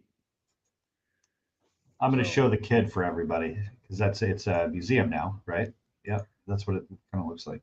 Did it turn into a museum? Are you serious? That's what it looks like. There we go. Is that the same kid, the destroyer? Yeah, it looks like it. Is it really? Oops. Yeah, I was on the kid. Yeah, DDG. Yep. So I've been to Cape May before. Okay. Where they do that was still the area where Marines. It was like Marine staff NCOs were still doing their boot camp. Oh. Wow. and the base at Cape May is pretty small. Like it's a small community anyway. It's kind of a bed and breakfast and the beach and stuff like that. So I had beer with the person I was with, and we were just by the fence, and then the parade deck's kind of in front of us, and we're just drinking beer, watching the coasties get fucking slaughtered. And I was like, oh shit. But their gear, like you could see the ships from the road, right? It's like, wow, I had never seen like a cutter. I had never seen like some of their it's like when the Navy, like it's like when the Navy has to I forgot what it's called. When you have to come inside ship and button up everything, Like the Coast Guard. You mean like when they do it's called Circle Zebra, and they basically batten down the hatches for and they go like what's it called, darken ship and stuff like that. Yeah. The Coast Guard's out. Like they're out flying in that shit, like in a hurricane. They're out in their boats in a hurricane. They're and like those, you've seen the video of the Coast Guardman jumping off his boat, going onto this semi-submersible and banging on the door and speaking Spanish. I'm like, that dude needs a wheelbarrow to carry his fucking balls, right? Yes, like 100%. A friend of mine, he got shot on boarding. He's a Coast Guardman. Oh damn. Yeah, I mean, he's got to be in his 50s. He's a CEO now. But yeah, he puts on a conference every year with the hacker community and the vet community. Kind of have their kind of cool little symbiotic thing going on. Have you ever gone to Black Hat in Nevada? Yeah. Black Hat, and I go to I'm a goon at DEF CON. Oh, nice. Got the flag right there. They've been doing it for I see the DEF CON flag. Yep. We've been doing about 7-8 years now. That's I think awesome. I've been going for 9 or 10. But I tried to convince, like when I was doing some cybery stuff right back in the day, I tried to convince my branch chief at the time to send us to fucking Black Hat. And he's like, they would make you for a Fed in a heartbeat. I'm like, yeah, but I don't care. Well, Black Hat, they don't care. Black Hat's where the feds go, but they have like the Find a Fed at DEF CON, which is kind of cool. It's evolved over the years. I mean, but at the beginnings of DEF CON, the FBI was raiding the whole conference. So you have like literally like half let's say when it was like 300 people, right? Half the room's autistic. Okay. Yeah. It's a bunch of nerds, right? It's just a bunch. I worked at the mothership. I get it. Yeah. And like the FBI is coming in with like full battle rattle, and they're kind of, even the FBI is kind of like, what the fuck? Why are we here? Because that's still when hackers were the most dangerous people on the planet. Nobody was talking about terrorism. It was hackers, right? Yeah. Oh God, the good old days, right? Oh. Well, that's what scared. Honestly, that's what always scared me about ransomware. Like back when I was dealing with it, it was because if you could ransomware, because that's why I tell, like, it's kind of funny. Like I say this all the time, and they laugh at me. I'm like, update your programs, update your shit, right? Like your Adobe, right? Update your Adobe. Yep. Don't have capital P $@ at $$ WORD. Right. And on your main servers. The thing that's scary is that if I go in some ransomware and I lock out, I don't know, a power station, right, with no intent of getting it back. I'm not holding it for ransomware, right? Yeah. But I go in and I lock out all your systems under encryption that you cannot break, right? You're fucked. Yep. You have to start from scratch. Yep. The problem is though, is that you could start from scratch if you didn't have it on, saved to an offsite, but the problem is that now you've fucked an entire community and could cause problems for the power station. And that is, well, we saw that recently. It wasn't even like a Colonial Pipeline, right? That's a great example. They didn't actually break in. Like everybody thinks they broke in and did some crazy shit. They found credentials on the internet, and then because somebody had like the at Colonial Pipeline, whatever .net, they were popped somewhere else using their work email, and they just logged in, and then they went in the back. They went in the front way. They didn't go in the back door. It's damn. That's crazy. Like SolarWinds. Russia was fucking super smart with SolarWinds, right? Yep. They embedded the basically spyware into the update. They popped. It was a third party attack, right? They popped the update. The update went to the people, and then all it did was went to sleep.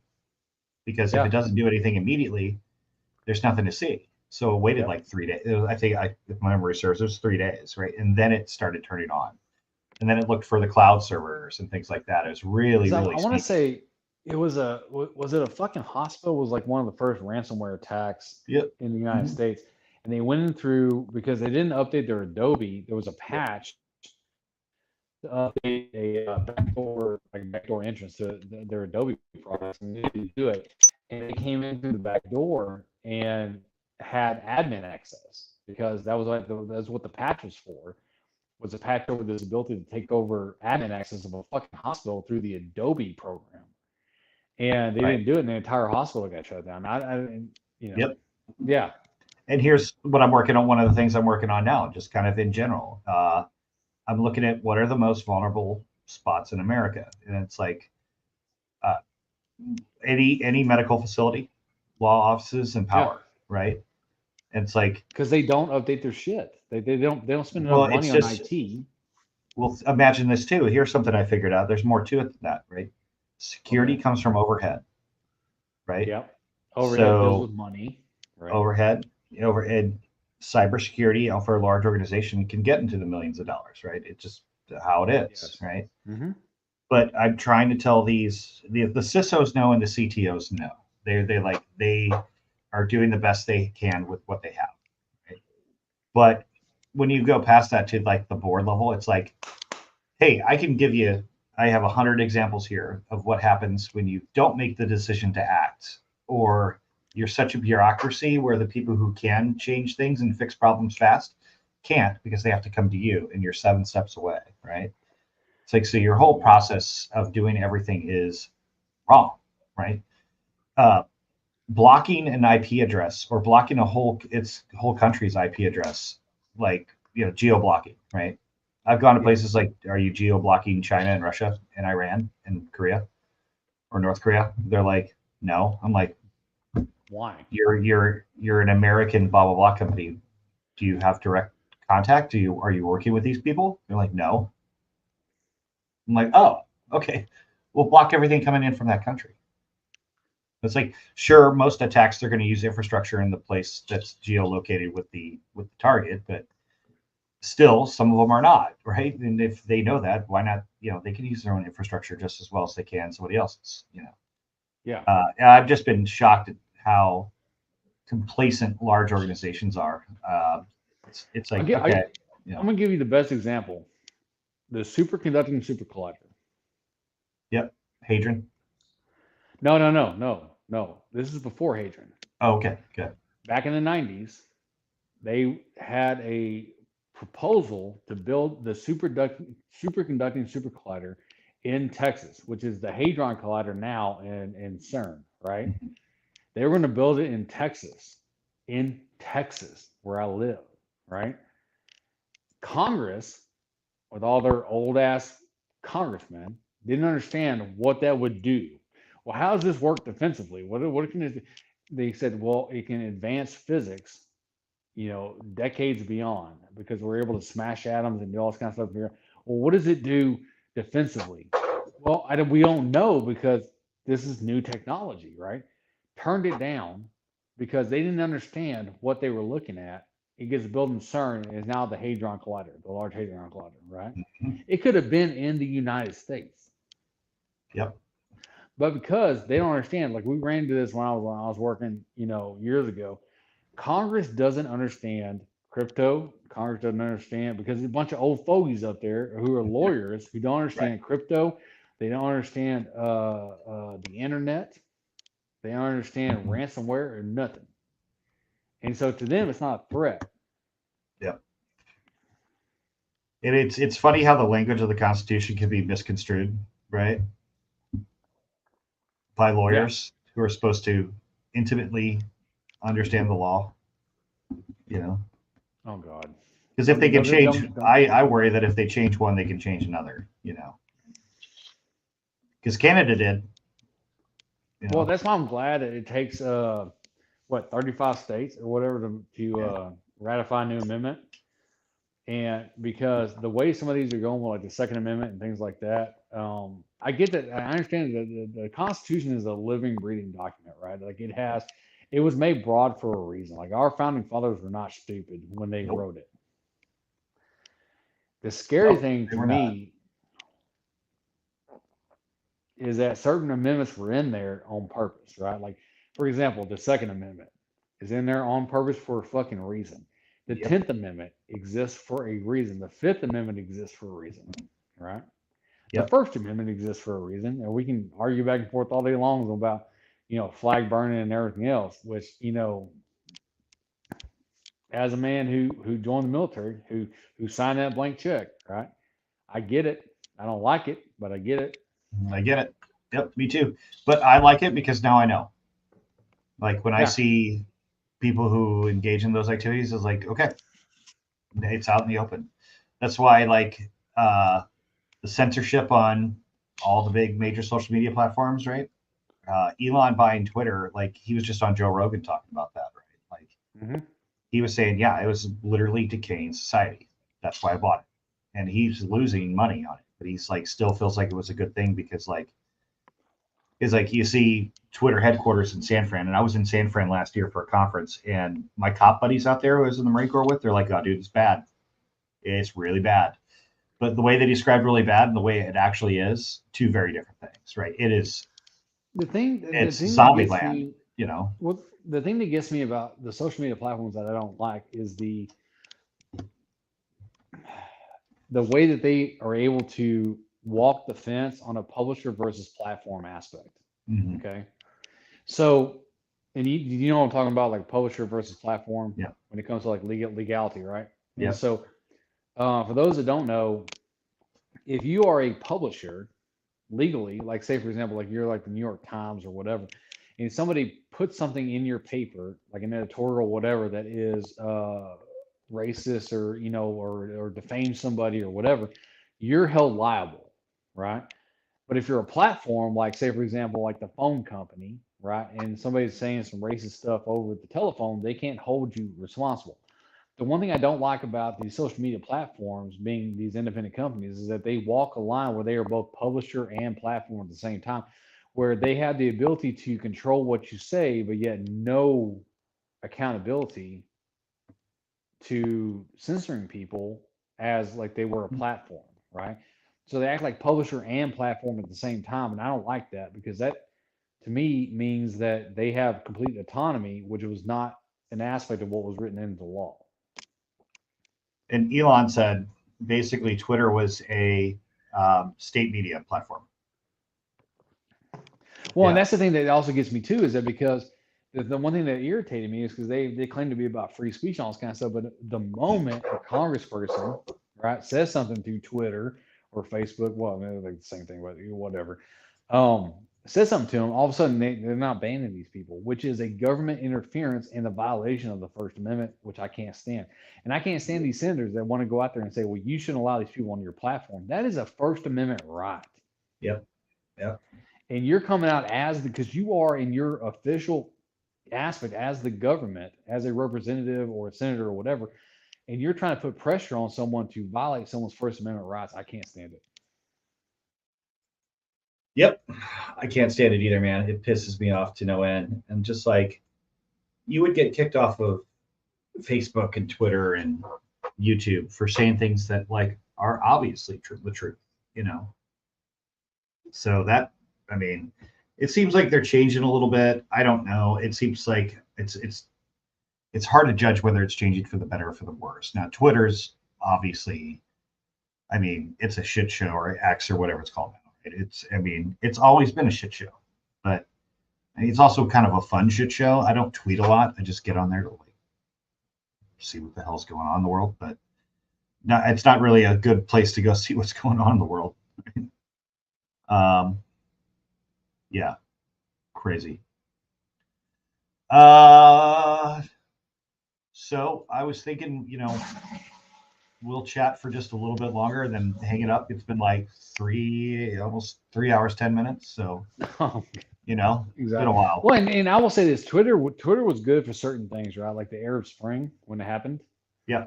Sure. And I was glad that there are things like Twitter out there for them to be able to put out, what was happening in like Egypt and things like that. Yeah.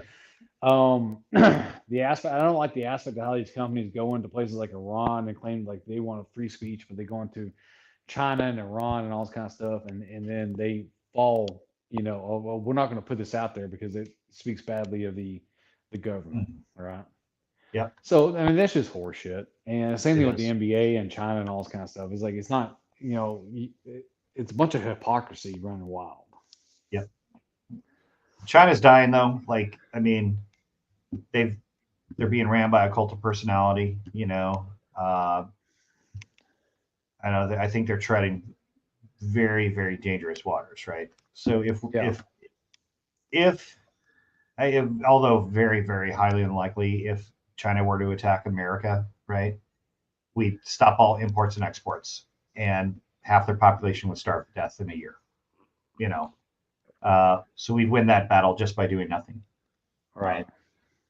Iran, it's just like, okay, Iran's the B team, but the B team can still do some damage. Well, the one thing I'll say about Iran. So here's the deal, because I was a Persian linguist, right, for many years.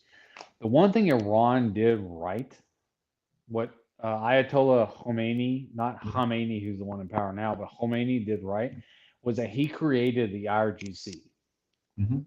Okay. Yep.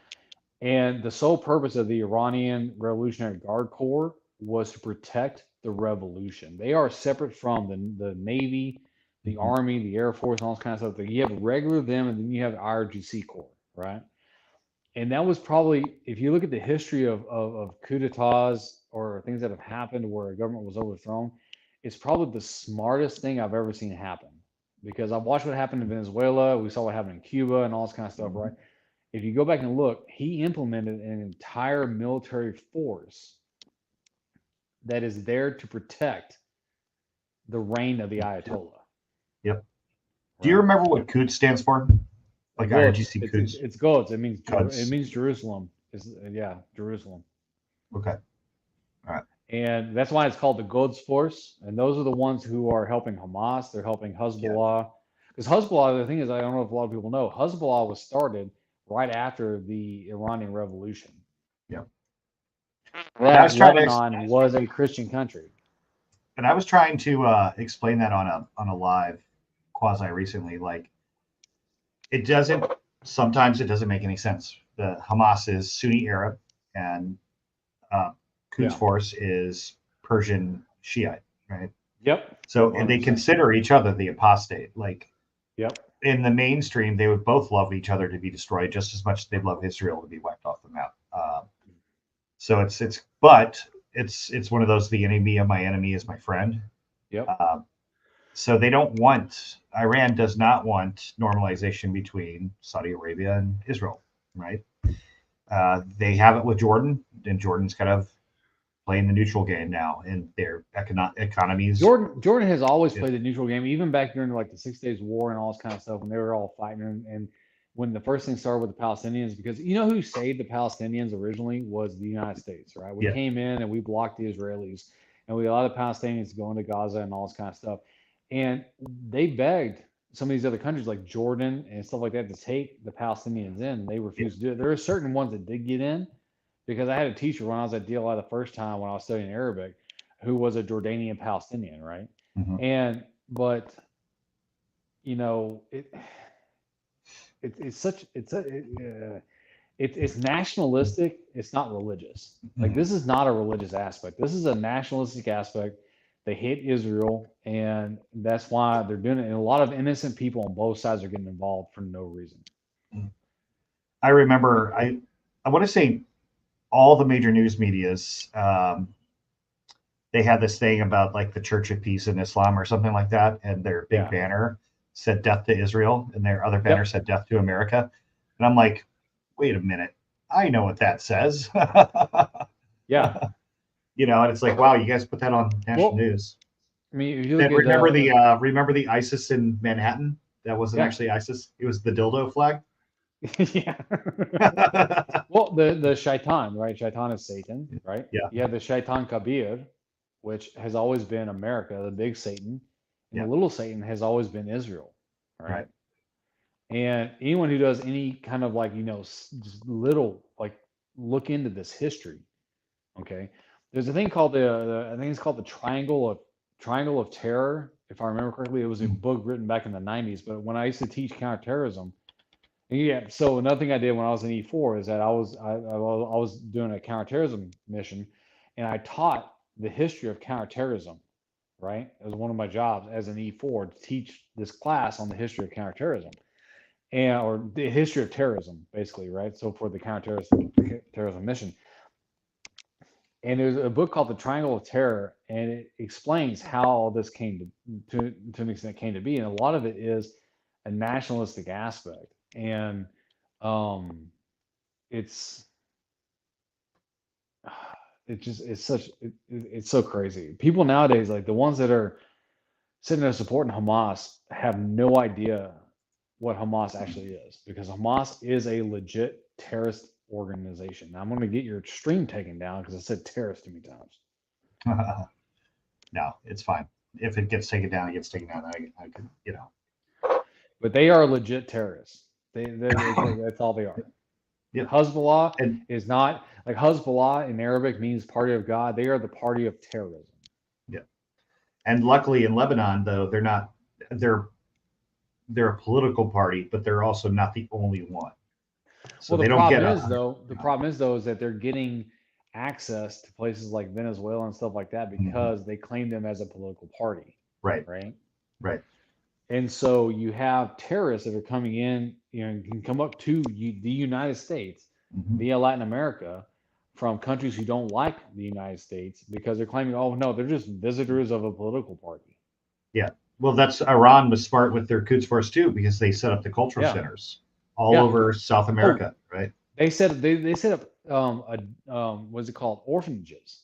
One of the things that I learned a long time ago is that what they would do, because there was like the '94 bombing in Argentina, right? That was done by the Hezbollah. against the Israeli embassy, right? Yeah, exactly. It was an Israeli cultural center that was bombed, right? Yeah. And what they do is they go in there because there's this, no one was looking at Latin America, right? It's like the redheaded stepchild. No one cared. Like, how dangerous can they be, right? Yeah. And what they did is they set up orphanages that were also mosques. Yeah. And they would get these kids in there who were traditionally Catholic, but would convert them to Islam. Yeah. And so while Hezbollah would only use their own people to actually carry out an attack, they had a ton of supporters because they had literally spent decades grooming these kids. Yep.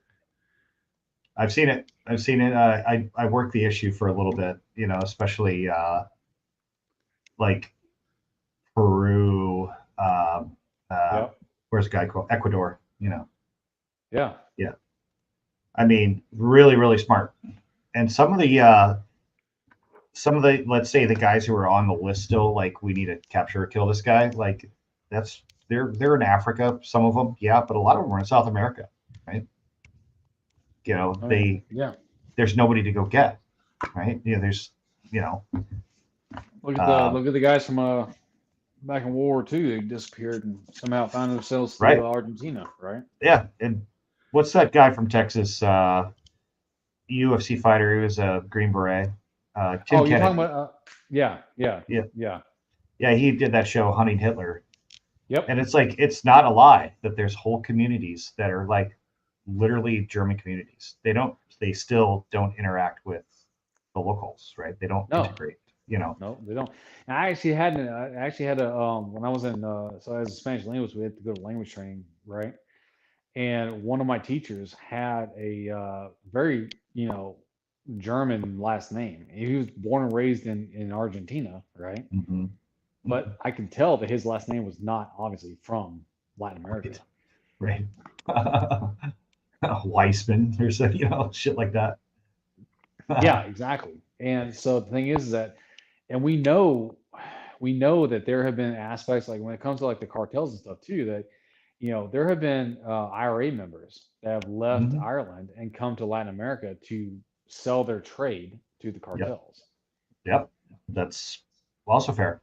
Did you see recently the Sinaloa cartel and their I don't know what you would call it. They said about fentanyl. No, I didn't. Like if I'm paraphrasing here, but Sinaloa is claiming that they're no longer involved in the fentanyl trade. So if you are a Sinaloa member and you are caught distributing, making anything with fentanyl, like it's basically a death sentence, right? So I thought that was interesting. Now Sinaloa, they weren't like drug dealers; they were the logistics aspect of everything, right? They had the rat lines, they had the movement, and they weren't making the drugs; they were just moving the drugs. They had the rat line, So and they've always probably been the smarter of all the cartels, right? So they kind of saw the writing on the wall, like, okay, can't do business with China, right? On this, right? Because that's what like there's tons of evidence out there, like whole communities, like it's like Chinatown basically, right? But it's not like our Chinatown where it's Chinese people, Chinese food, Chinese culture. Right. For them, it's Chinese scientists, precursor materials, labs, right? Yeah. That were being proactively guarded, not funded, just guarded and protected by the cartel that they were working with. Like China, it's a small minimalistic fee, and they're just trying to chip away at society, right? They don't in their minds, they don't have to do it in a year. They don't have to like go to active war. So have you heard of the what's it called, the Belt and Road program? Mm-hmm. Yep. Right. Yep. Of course. Yeah. And China's doing this, right? That's what China does. So those that haven't heard about this, it's an aspect of China going through like Africa, South America, and they're going to South America too, right? Yep. And they're trying to set up these like smart cities and things like that run on Chinese technology, right? And it wasn't I think you probably know about this. Like China and Russia were trying to set up their own international money transition service, right? Similar to SWIFT. Mm-hmm. But yeah, when I was in Africa, when I was in Djibouti, man, they were building. The Chinese base was across the airfield from ours, right? Same with the French. The French were kind of next to the Chinese. But we were outnumbered. Like it was like a preposterous number. We were outnumbered, right? Right. Like if they wanted to do something to a small base like Camp Lemonnier, we would have been fucked, right?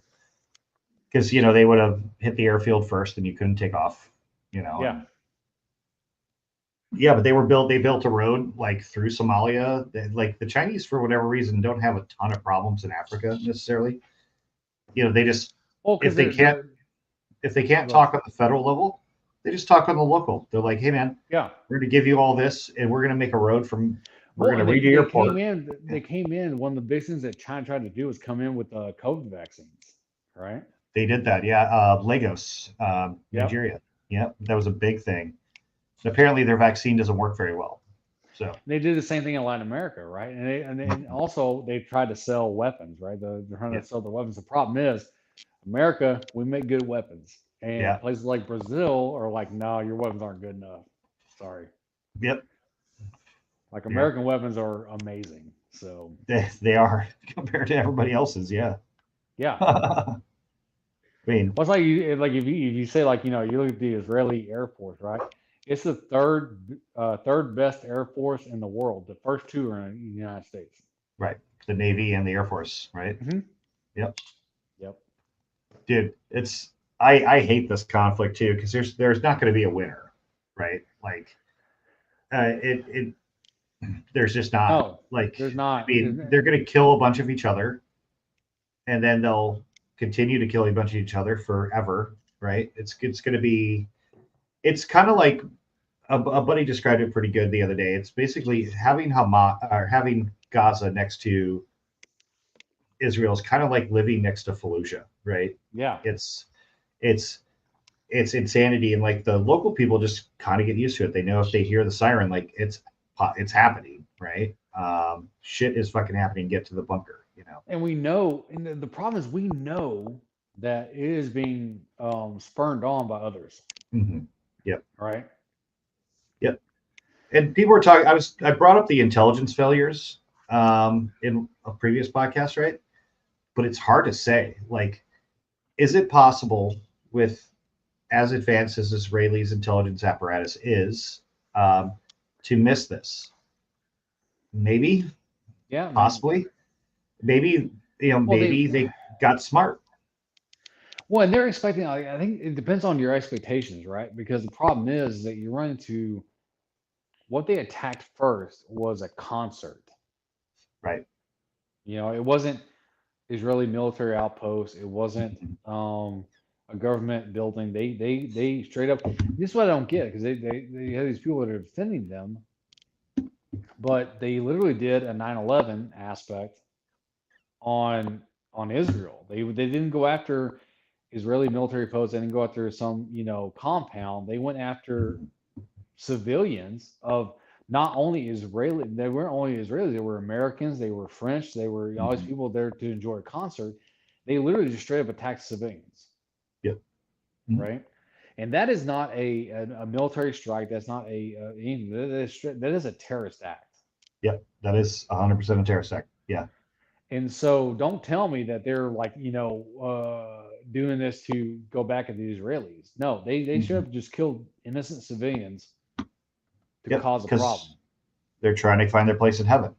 Because you remember, like, was it 2007 when Hezbollah fired into Israel, right? Mm-hmm. Yeah.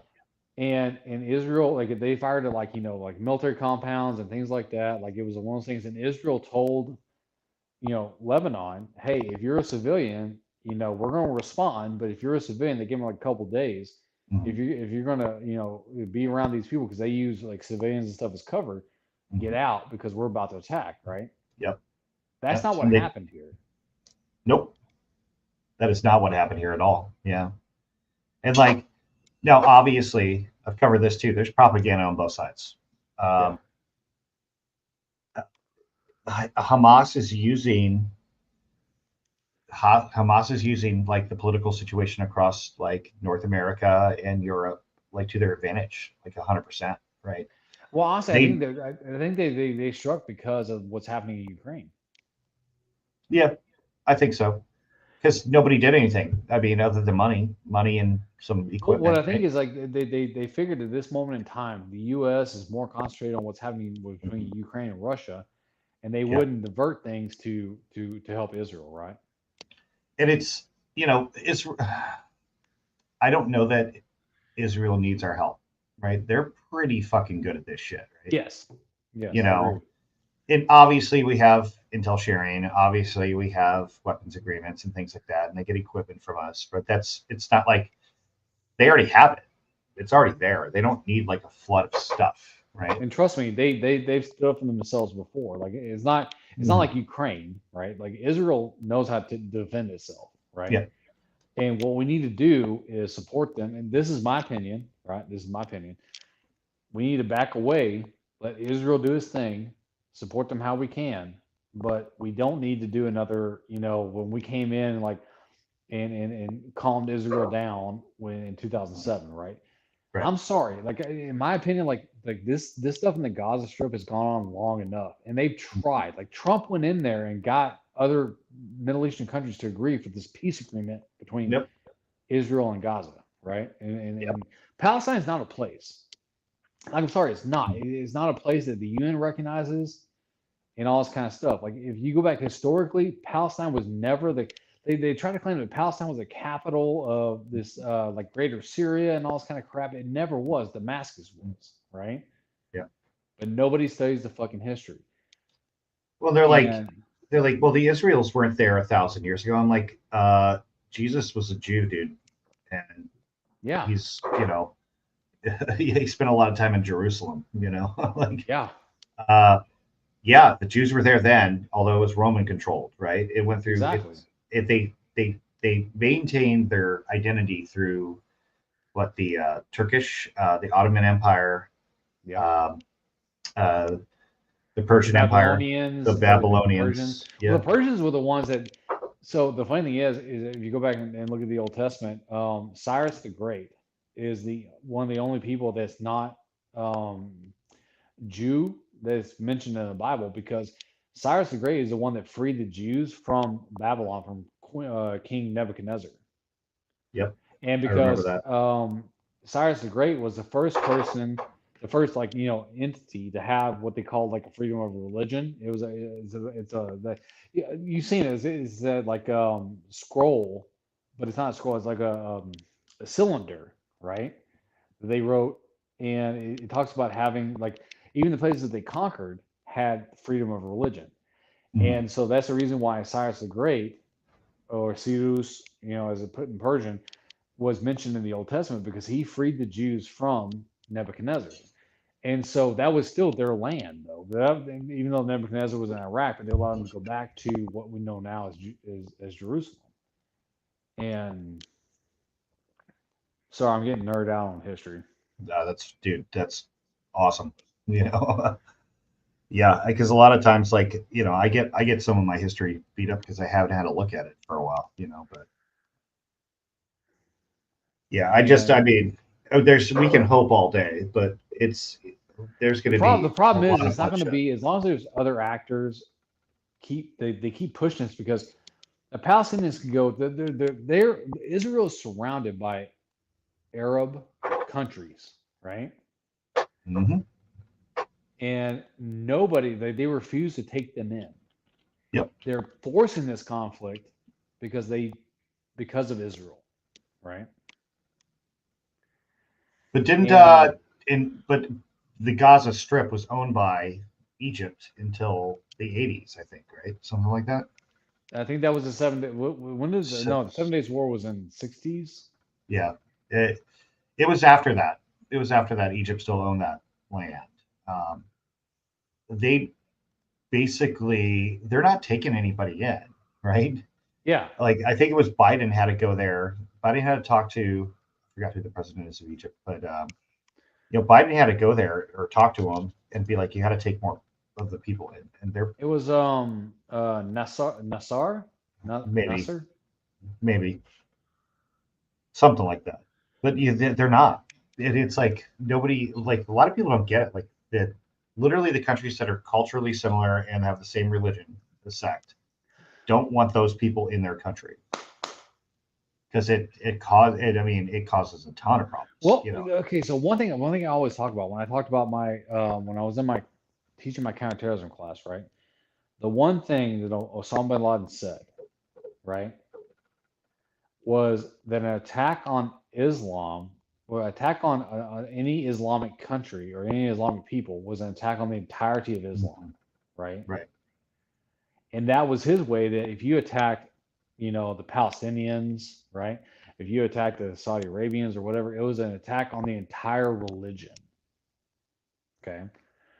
They use this as a preface to say, no, stay there in Palestine, which is not a real place, and keep attacking Israel because Israel has now attacked the entirety of Islam as a religion, which is not true. It's not true. No. And it's Abdel Fattah al-Sisi. Okay. That's the Egyptian president. Yeah. I didn't know that. Good night, Richard. Shabi Hubi Bashid. I know my Persian's horrible, but Hado Hafez. Yeah. But hey, we're at like past 3.5 hours, man. You want to just call it a night now? Yeah, it sounds good. I'm sorry, like StonedVet can come up. Yeah, it sucks. He said something happened with his stomach or whatever, but I mean, I get it. So, been there 100 times. I'm just enjoying like kind of talking to people. Like I said it before. It's like, yeah, the fraud thing, I'm working it, but this stuff is way more interesting to me than anything else. Yeah, if you ever need like any help on the frauder stuff, let me know because I know most of the frauders. So. Hey, okay. Richard, I mean, maybe my Farsi sucks, but okay. I'm kidding. Like Richard's a friend. He's a friend. Thanks, Walter. But hey, Tex, I'll reach out. I'm the rest of the weekend's probably going to be pretty busy. I got some friends in town. I have tomorrow's going to be like my day that I'm going to do a lot because I have my academy exams coming up on Saturday. So yeah. Sweet. But I'll man. be like Saturday evening, Sunday. Well, Sunday I can't because I have a D&D game I do every every Sunday. So nice. That's Well, I Dungeons mean- and Dragons for all you nerds out there. right, and the thing is that it's possible to also like love to lift weights and be a nerd. So have Right. fun. Oh, of course. Yeah. So we all got some work to do. So if you're interested in the Kaiser stuff, I mean, the email is the Where's Wally podcast at gmail.com. The thing I'll say about this is that I like when I first went up with him, like, I liked going after the frauders and all this kind of stuff. But once I learned like the whole like I'm a ranger, I'm this and the third thing that came out, that really is what struck me because I know rangers, right? Guys who were rangers. I know guys who were Navy SEALs, right? Like I when I was at DLI, like you can run into these guys all the time. Like I hung out with these guys, right? And what I don't like is that I give you guys everything I have, right? I am a Navy linguist. I was never in a combat zone, right? I've been on ships, submarines, Coast Guard cutters. I was in Guantanamo Bay doing some stuff, right? And all this kind of stuff. And I have no problem with that. I love telling people that. But when someone tries to make themselves sound like they're more than they are, like just be yourself. That's the problem I have. Just be yourself. Like if you're an electrician or a fucking doctor or a mechanic or whatever, just be yourself. But if he would have been like from the get-go, like, hey, I tried to join the military and I got hurt. I tried again, also got hurt. And now I'm doing this, and I'm trying to just trying to make some videos and do my thing. Everybody would have been like, cool. Yeah, My brother-in-law went through Army, like basic, right? And he got hurt. He like hurt his back, right? And so he got out. And so he has a kind of like this aspect with Wrangler where he got hurt and he has a disability with the VA. And you know what he did? He became a registered fucking nurse. Nice. Perfect. Right? You always need nurses. I've never once heard him say, I was a ranger. No, he was like, no, I went through basic and this is what happened, and I have disability, but I'm, like he delivers fucking babies. Right. Right? Isn't that cool? Yeah, it's fucking amazing. I've never once heard him embellish his fucking military career. Because it doesn't belittle him that he tried Exactly. and it just didn't happen, right? He's not less of a man for Exactly. Exactly. I mean, but yeah, well, that seems like a good place to stop, bro. Hey, it was awesome talking to you as it was last time, man. You're a Thanks really for having cool me dude. on. Hey, All the time. appreciate it. It's nice doing this not solo, right? And it's nice doing this with somebody who's I wish I cool could as have been shit. on earlier. So the thing is, Yeah, like, it's I'll fine. explain this right now. Like, since I retired, I came back home. I'm at my parents' house, and before I get another house, I'm selling a house in South Carolina, and so I'm here at the parents' house, like helping them with things like day-to-day, things, and they stay up, and so I don't. I hang out with them until they're not up, and so I'll come on after they're gone to bed. So Yep. yeah. Totally fair. And I do that with the kids too. The kids are out and then I'm on. So Oh yeah, 100%. So because this will never take precedence over any of the kids. So No, and the same thing like I said, like when you and I talked before, and right fast, I know you're ready to get off, but if I'm doing my niece and nephew, if I'm watching them, they take precedence over anything on YouTube. So yep, absolutely. Yeah, and that's the way it should be, and that's the way it should stay. So yep. But listen, everybody who's still on, thanks for coming on. I know it's a small channel. I know we're a bunch of nerds nerding out sometimes, but thanks for coming. I'll post next time I'm gonna do a video, just like we did this one. I'll post that I'm gonna be on live beforehand, and if you want to like it, if you want to subscribe to it, doesn't really make a big difference to me. But if you guys want us, guys want me or any StonedVet, or you want us to cover a topic, just shoot me an email. The Where's Wally podcast at gmail.com. And if it's something that I can research or are knowledgeable in, I'll definitely get to it. So, But at that, hey, Tex, thanks for coming on, man. Everybody, thanks for watching, and we'll see you guys all next time. All right. Thanks for having me on, Bubba. All right, dude. We'll see you soon. Later. Later, guys.